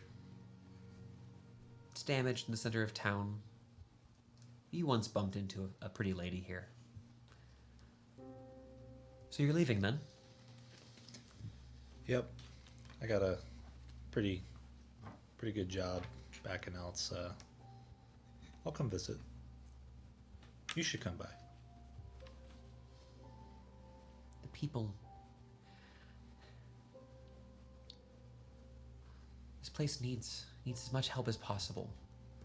I have 2 good working hands. She kind of looks down, you see a bandaged thumb, and I'm learning to use a hammer.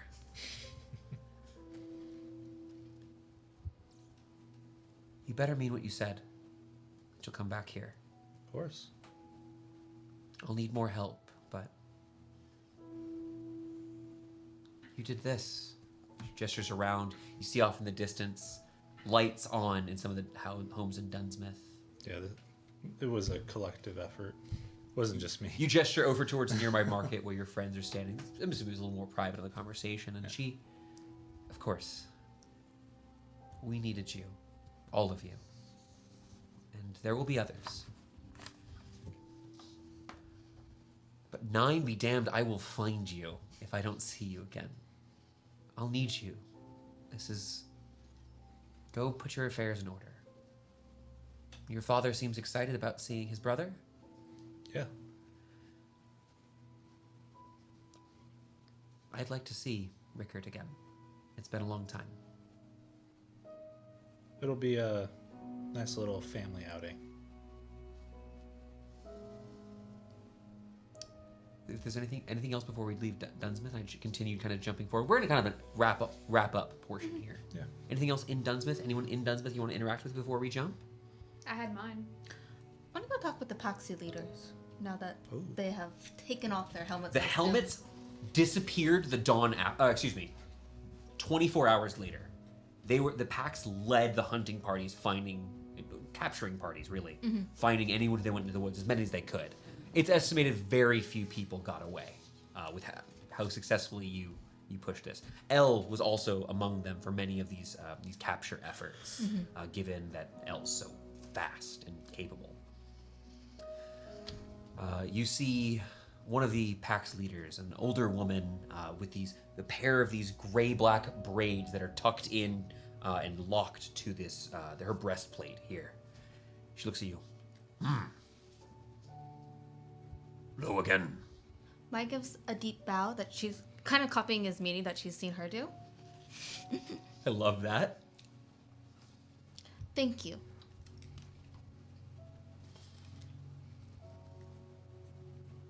Our leader is wise.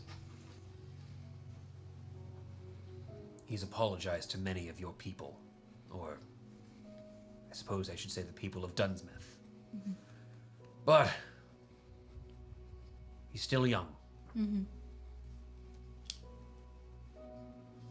We are far from the peninsula, and we should return there. It should be written for others to know. Yes. We will remain slow to act, but hasten our step a bit. Caution is always good. She looks down, the helmet strapped to her waist with this thick cord. You can see here that there's a blade that is cut through it at some point, matching the bandage on her head. It was a good fight, because the fight was for what was good. Exactly. She returns your bow before tending to her people once more. Weeks passed. We find our heroes returned to the city of Eltz. An audience with the Mudrust family, the royal family of the city, King William. He sits on his throne. He sits tall, alert, paying attention. For before him, still standing on the risen pedestal in his throne room, a young woman stands. Her long dress, this sort of dark, almost black-red dress, that she stands holding a scroll aloft in front of her. She begins reading off the names the people of Dunnsmouth that you've saved. For over an hour, she recites the names of those that yet live here within Dunnsmouth, those whose lives the kingdom owes to you, or owes to you their thanks. Mm-hmm. She speaks plainly and for all to hear of the defiant smiles and how indebted the crown is to them. As a meager display of this debt, from the treasury of the Mudrust Vaults, she gestures over as you watches these fine chests of gold are brought about. This does not begin to express our thanks. May this paltry sum and the trinkets, though, begin to mend the bridge. You may be mercenaries of our fine guilds, but you are heroes of our kingdom. She turns to the side to her father, who gives a very polite nod. She takes a few steps down. Now on the lower level where the viewing chamber is, you can see to the side some of the nobility, the members of the court watching here as the princess stands up to all of you. My deepest thanks to each and every one of you. She looks over at the four of you. And little Ralnor as well. Stands there, polished scales, absolutely. You cleaned him up. The princess, seeing this, seeing all of you, takes a moment, deeply bows. There are gasps, there's murmurs. People are talking about what's happening in this moment of humility of the crown. As she steps once more, looks at her father, and steps back onto the platform. You were given gold and glory and magical trinkets. But honestly, the story in the paper the next day might be worth more. There are few and else who could deny that having heard of this story, though there's probably a lot of exaggeration. The assumptions from the townsfolk probably involves a lot of exaggeration.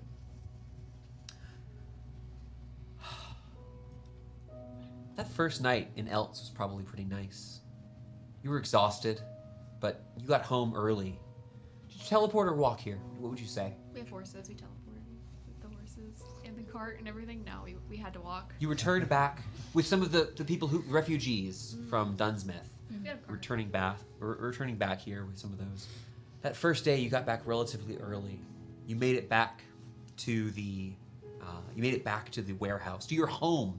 Some of these the towns around here have been, the houses around you have been allocated for some of these refugees from Dunnsmouth.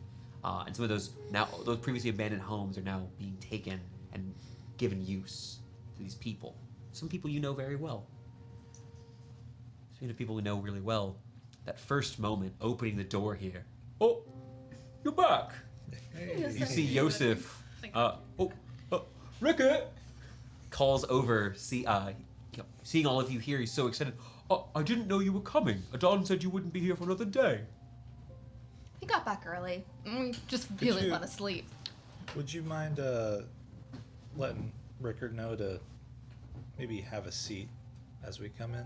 All right. He takes a moment. The rest of you kind of coming in. The home has been deep cleaned. You do see the hastily discarded apron that has been placed by the front door. There's several of the members of the Defiant Smiles are here that have just been working on the place. You can see the defenses outside have been just replenished and improved. The tree has grown considerably in your time away. Your father looks around at this place, this fortress, this keep that you've established. You've done well for yourself, boy. Yeah. Good friends. Great people. Takes a few steps around the corner out of that front room, and the brothers lock eyes. He pauses. You watch as your father leans back ever so slightly, putting his hand on your shoulder, kind of to steady yourself. You do the same for him? Kind of push him forward. Go talk. The following day, The following day that you have here, reuniting these brothers, reuniting your whole family. Did you ever think you were going to have the three of you together? No. I would say this calls for a celebration, and so did Adon when he finally arrived. By the evening's end, I would say our heroes have wandered quite far, cheering and laughing through the streets of Eltz. Maybe a jaunt down to the Demon's Embrace, have some drinks and some strange grub, maybe enjoy some spectacles. You have fistfuls of gold and silver from your recent rewards given to you by the city, and you throw them down on some fights at the Daring Duelist. The dark of the night, maybe you take the boat out.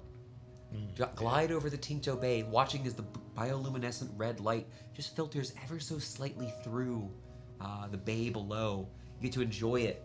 Spend some time fishing at night in the bay with your father, with your uncle, with your dear friends. If you wanted to interrupt me, I totally don't mind, Amanda. Oh, if you had something. Okay, cool. And there are toasts and drinking. There are toasts to your victories. There are speeches to all of those that have lost their lives in Dunnsmouth and before. There are tears shed, memories freely shared, stories told to those we love. Is there anything else you'd like to add about this night? Returning home. Defiant Smiles reunited in Eltz. I'm not paranoid, but I'm watching as we move through crowds. Because before we were relatively invisible as a group. I want to see if public sentiment towards us, public recognition of us is changing as we move to all these You different are locations. almost denied the ability to pay at some of the bars you go to. But these are places you know. You're all in the West End. Right. In the West End, where you already were kind of known, you've become superstars. Right, we were friendly before in the West End. You're probably less visually recognizable outside of the West End, though. Great. Good to know. Because there's not photos. Right, no, I understand that there's not photos, so we're probably okay for now, but in the West End. One last thing before we end our session. Let's jump a few weeks later. Maya and Laurentius. Mm-hmm. So, can I have something a little cheerier? This is fun. You're sitting in that front room. It's early. Yosef is in the kitchen working on trying to replicate one of your recipes. Laurentius, you're the most talented cook. It's fair to say. And you've been teaching Yosef. He's doing his best, trying to replicate one of the things you're working on. He's getting pretty close. Elle is absent, having taken an early morning run, which we all know is actually to meet in the market with a certain street rat, Jam.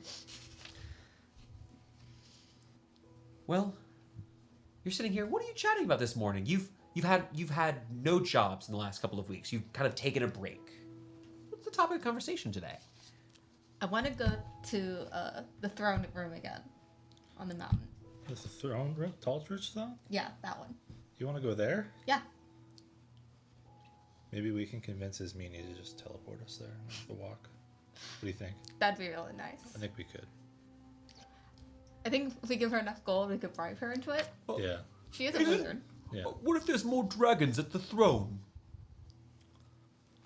We killed an elder brain. I think we can handle a dragon. Does that sound like a tall knock or a short knock?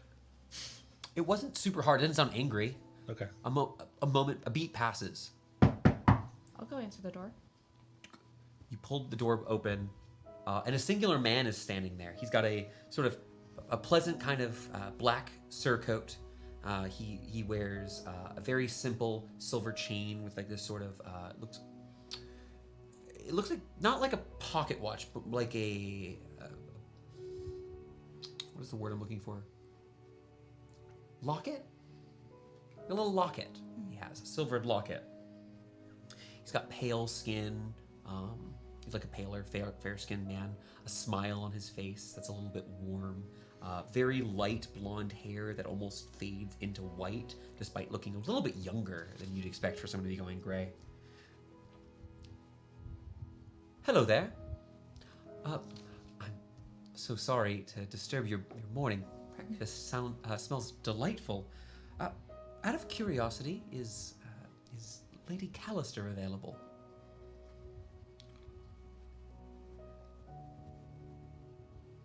Let me go check. Of course. And are you Mai? Yes, who are you? Oh, Eddard. She gives you your hand and begins shaking it.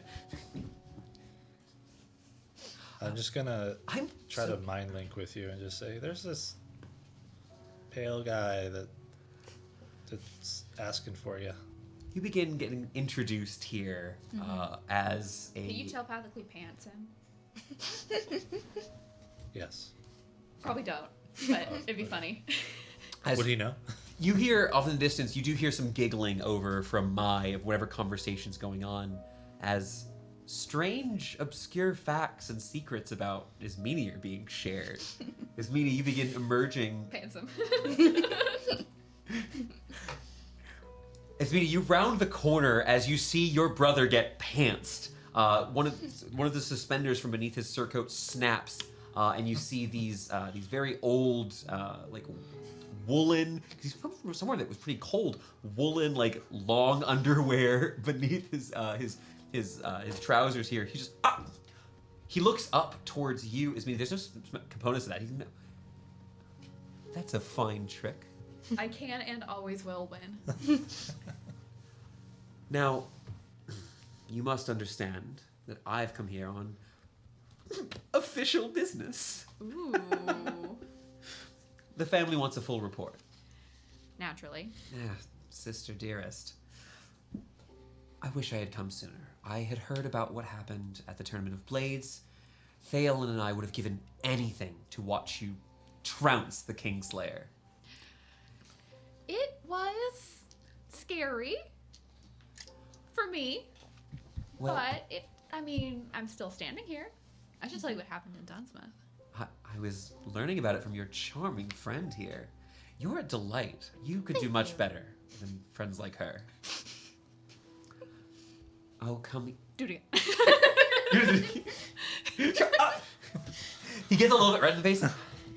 Oh, that's going to get old very quickly. He takes that. You watch as he whips a wand out and begins casting Arcane Lock and locks his hands.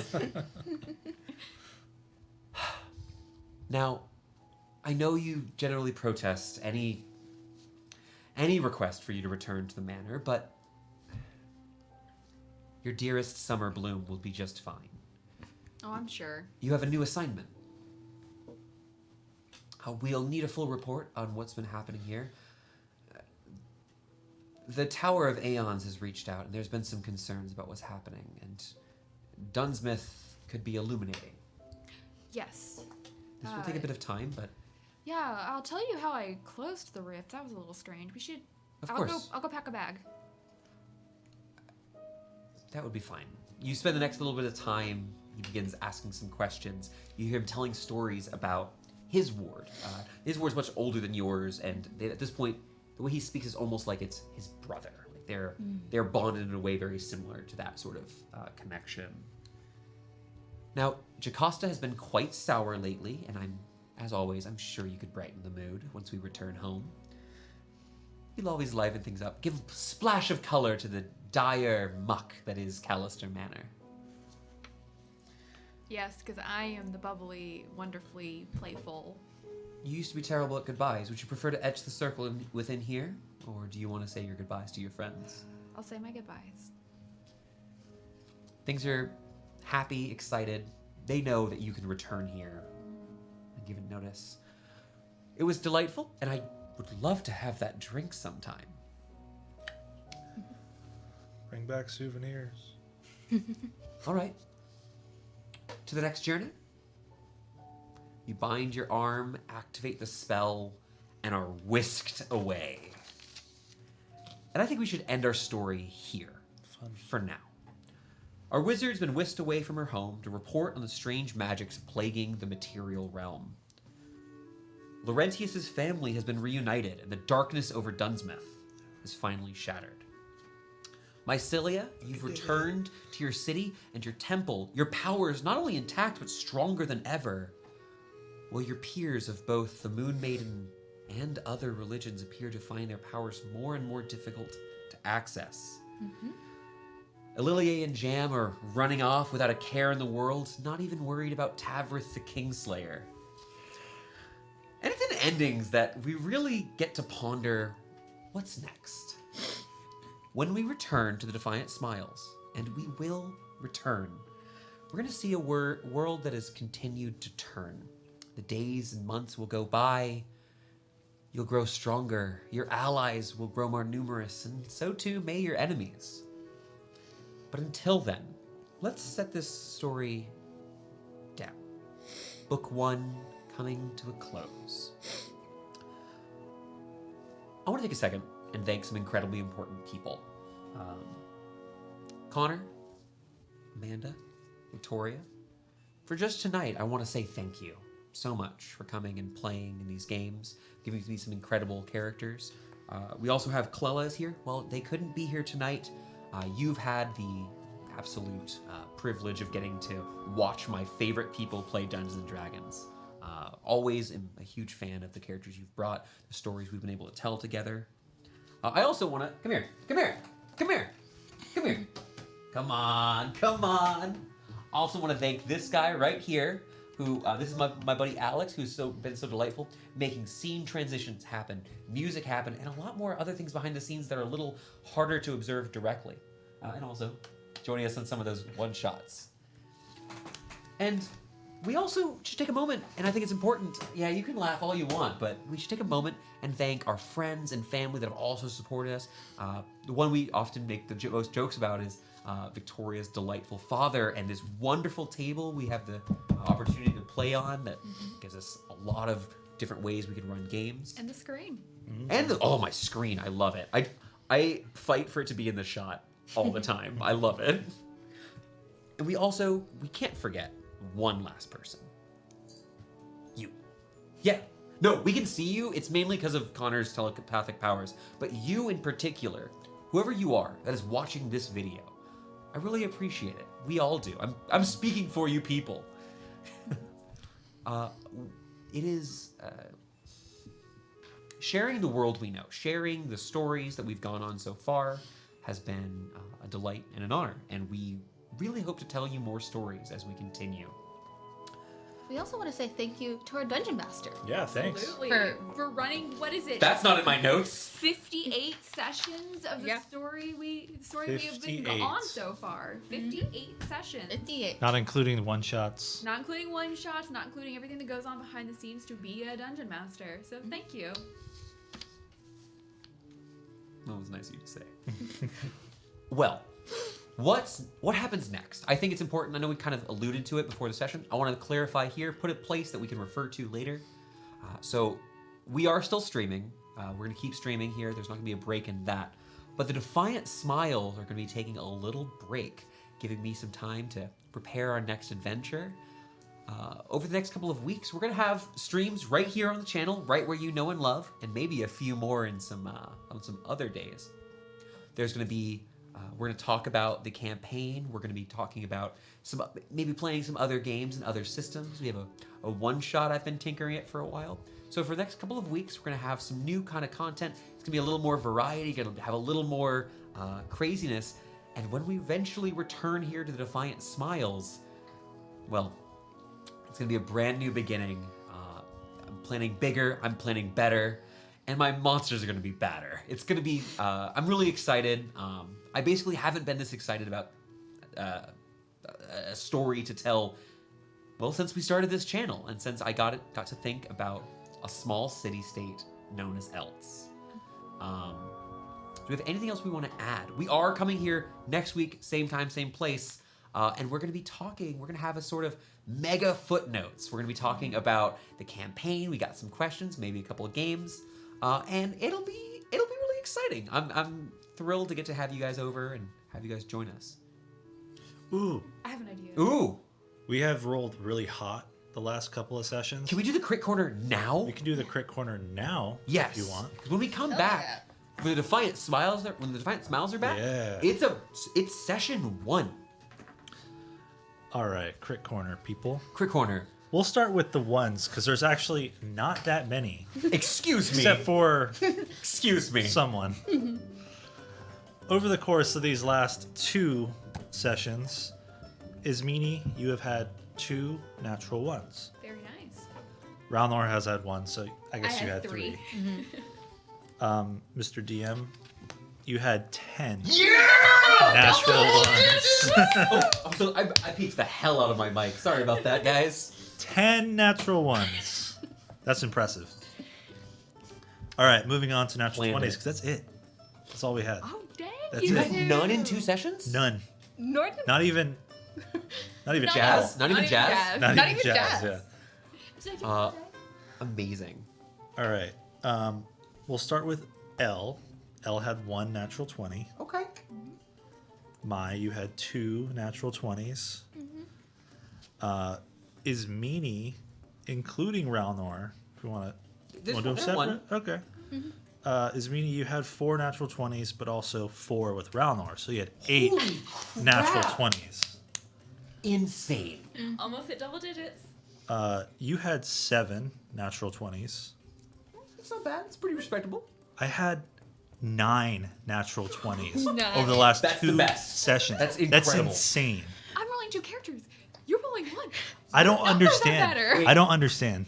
Because Eldritch Blast is 3 Wait. dice rolls. Every time round Yeah. rolls is 3. That's true. Yeah. No, it makes no sense. No, Connor's it's- just I great. don't know. Connor's just good at rolling. The dice told a story, and the story was you had to save your family. I must save my I family! guess so, yeah. Yeah, thank you so much for that, Connor. I always appreciate the Crit Corner, and we actually have a little, well, we can't, I don't want to reveal too much. We got a little twist on how Crit Corner is going to work once the Defiant Smiles are back once Fun. more. I'm excited. Well, we've got some great content coming to you guys in the next few weeks, and maybe someone else will sit behind this screen. You have to wait and see.